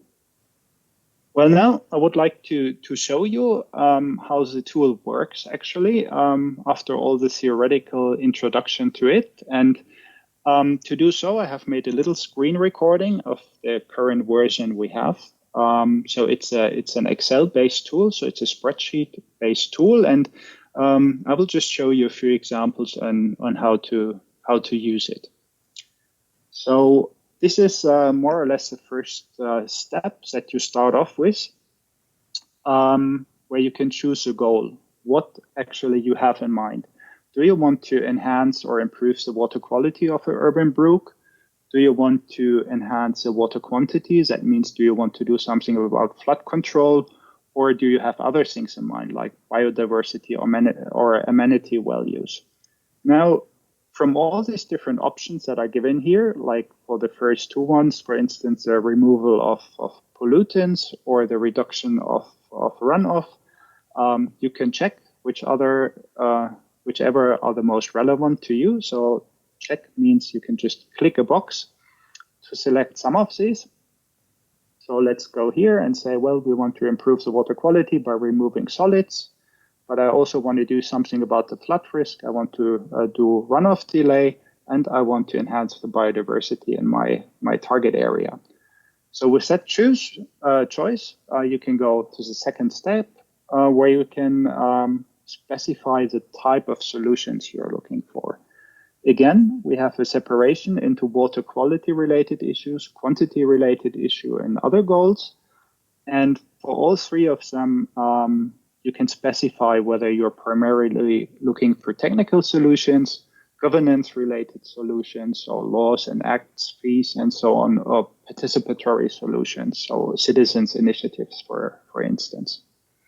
Then again, for the first two categories, you can specify further which space you have available. So whether you want to do something on the roof or by the roadside, and so on. So if we now choose a few here, just for a demo, let's say we are looking for all technical solutions related to water quality improvements, governance related solutions related to water quantity, and participatory solutions on top of these. The placement categories we leave open to see the set of all solutions the tool has, and click next. And basically this now brings us to an overview of everything the tool has to offer for our main concerns. So we have different solutions with a description, their primary and secondary functions, the main advantages and disadvantages, an indication where such solution would be placed, preferably, and which limitations are connected to that. Then I need to scroll a little bit here because the tool is too wide actually for the screen. So then we have a number of columns that bring us to further information and case studies.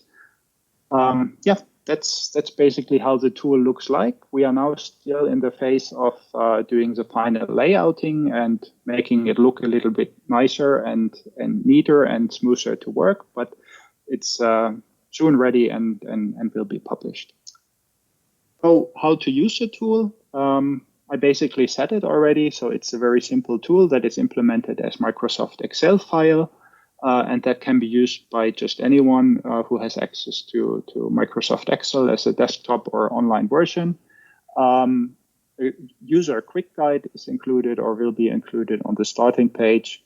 And just to avoid any hiccups with the tools, it will be locked for editing, but we will, of course, make it kind of openly available, and anyone who wants to modify it or develop it further is welcome to do so, and will get access to the tool itself. We are going to share it soon through the Heawater webpage and also to the Turku UAS webpage, and we are looking for possibilities to further share the tool through existing platforms like Opla marketplaces or so on. So in summary, the tool is for non-experts that are on the search for the best solutions to do something about the local urban stream, water quality, and environmental issues. It supports the selection or the identification of similar case studies and lessons learned from other projects. It's tailored to the Baltic Sea environmental region, so it's all the solutions are really applicable here. And it's easy and modified to share. And with that, I would like to close on this kind of a synthesis of the Heawater project as well. And I'm open for questions. Yeah, thank you so much, Jan, for an interesting presentation, and it's somehow summarizing all the experiences and pilots and testing and the different technologies that you have developed during the project into very nicely into a tool. yeah, although there are so many decision-making or decision-aiding tools available, different kinds, but with different purposes. As you said, this tool is more as a source for inspiration rather than applicable in concrete circumstances or providing concrete solutions. So this is a very useful source for getting to know about the different measures available, and I would suggest and also expect that this tool will be updated and kept up to date. Otherwise, yeah, it loses its momentum. But anyway, thank you so much for presenting one of the main deliverables of the project. And now we have come to the closing session of today's webinar, and I would like to invite Dia next to me and to think about today's presentation and the project as a whole. And I would like to ask Dia about what were the most interesting parts of the project when you look back more than 2 years of the project and all the different activities that you as a lead partner has implemented. And what were your personal views or personal learning lessons? I would start from the second question. What did I learn? As an hydrobiologist, I should have known that there are pretty many rivers on the territory of Tallinn, but I didn't know how many rivers exactly. And to do the project, I got to know that there are 16 small urban rivers on the territory of Tallinn. And most of these rivers are really very small, except River Pirita. This was the fact that I just learned personally. But I'm pretty sure that in this project, we, Tallinn partner, and all the other partners, that we have learned a lot about the urban rivers. And we have realized together actually that small urban rivers subject is first to have more attention. They play a very important role in the cityscape. And we should just think how to connect the rivers with the green areas in the city.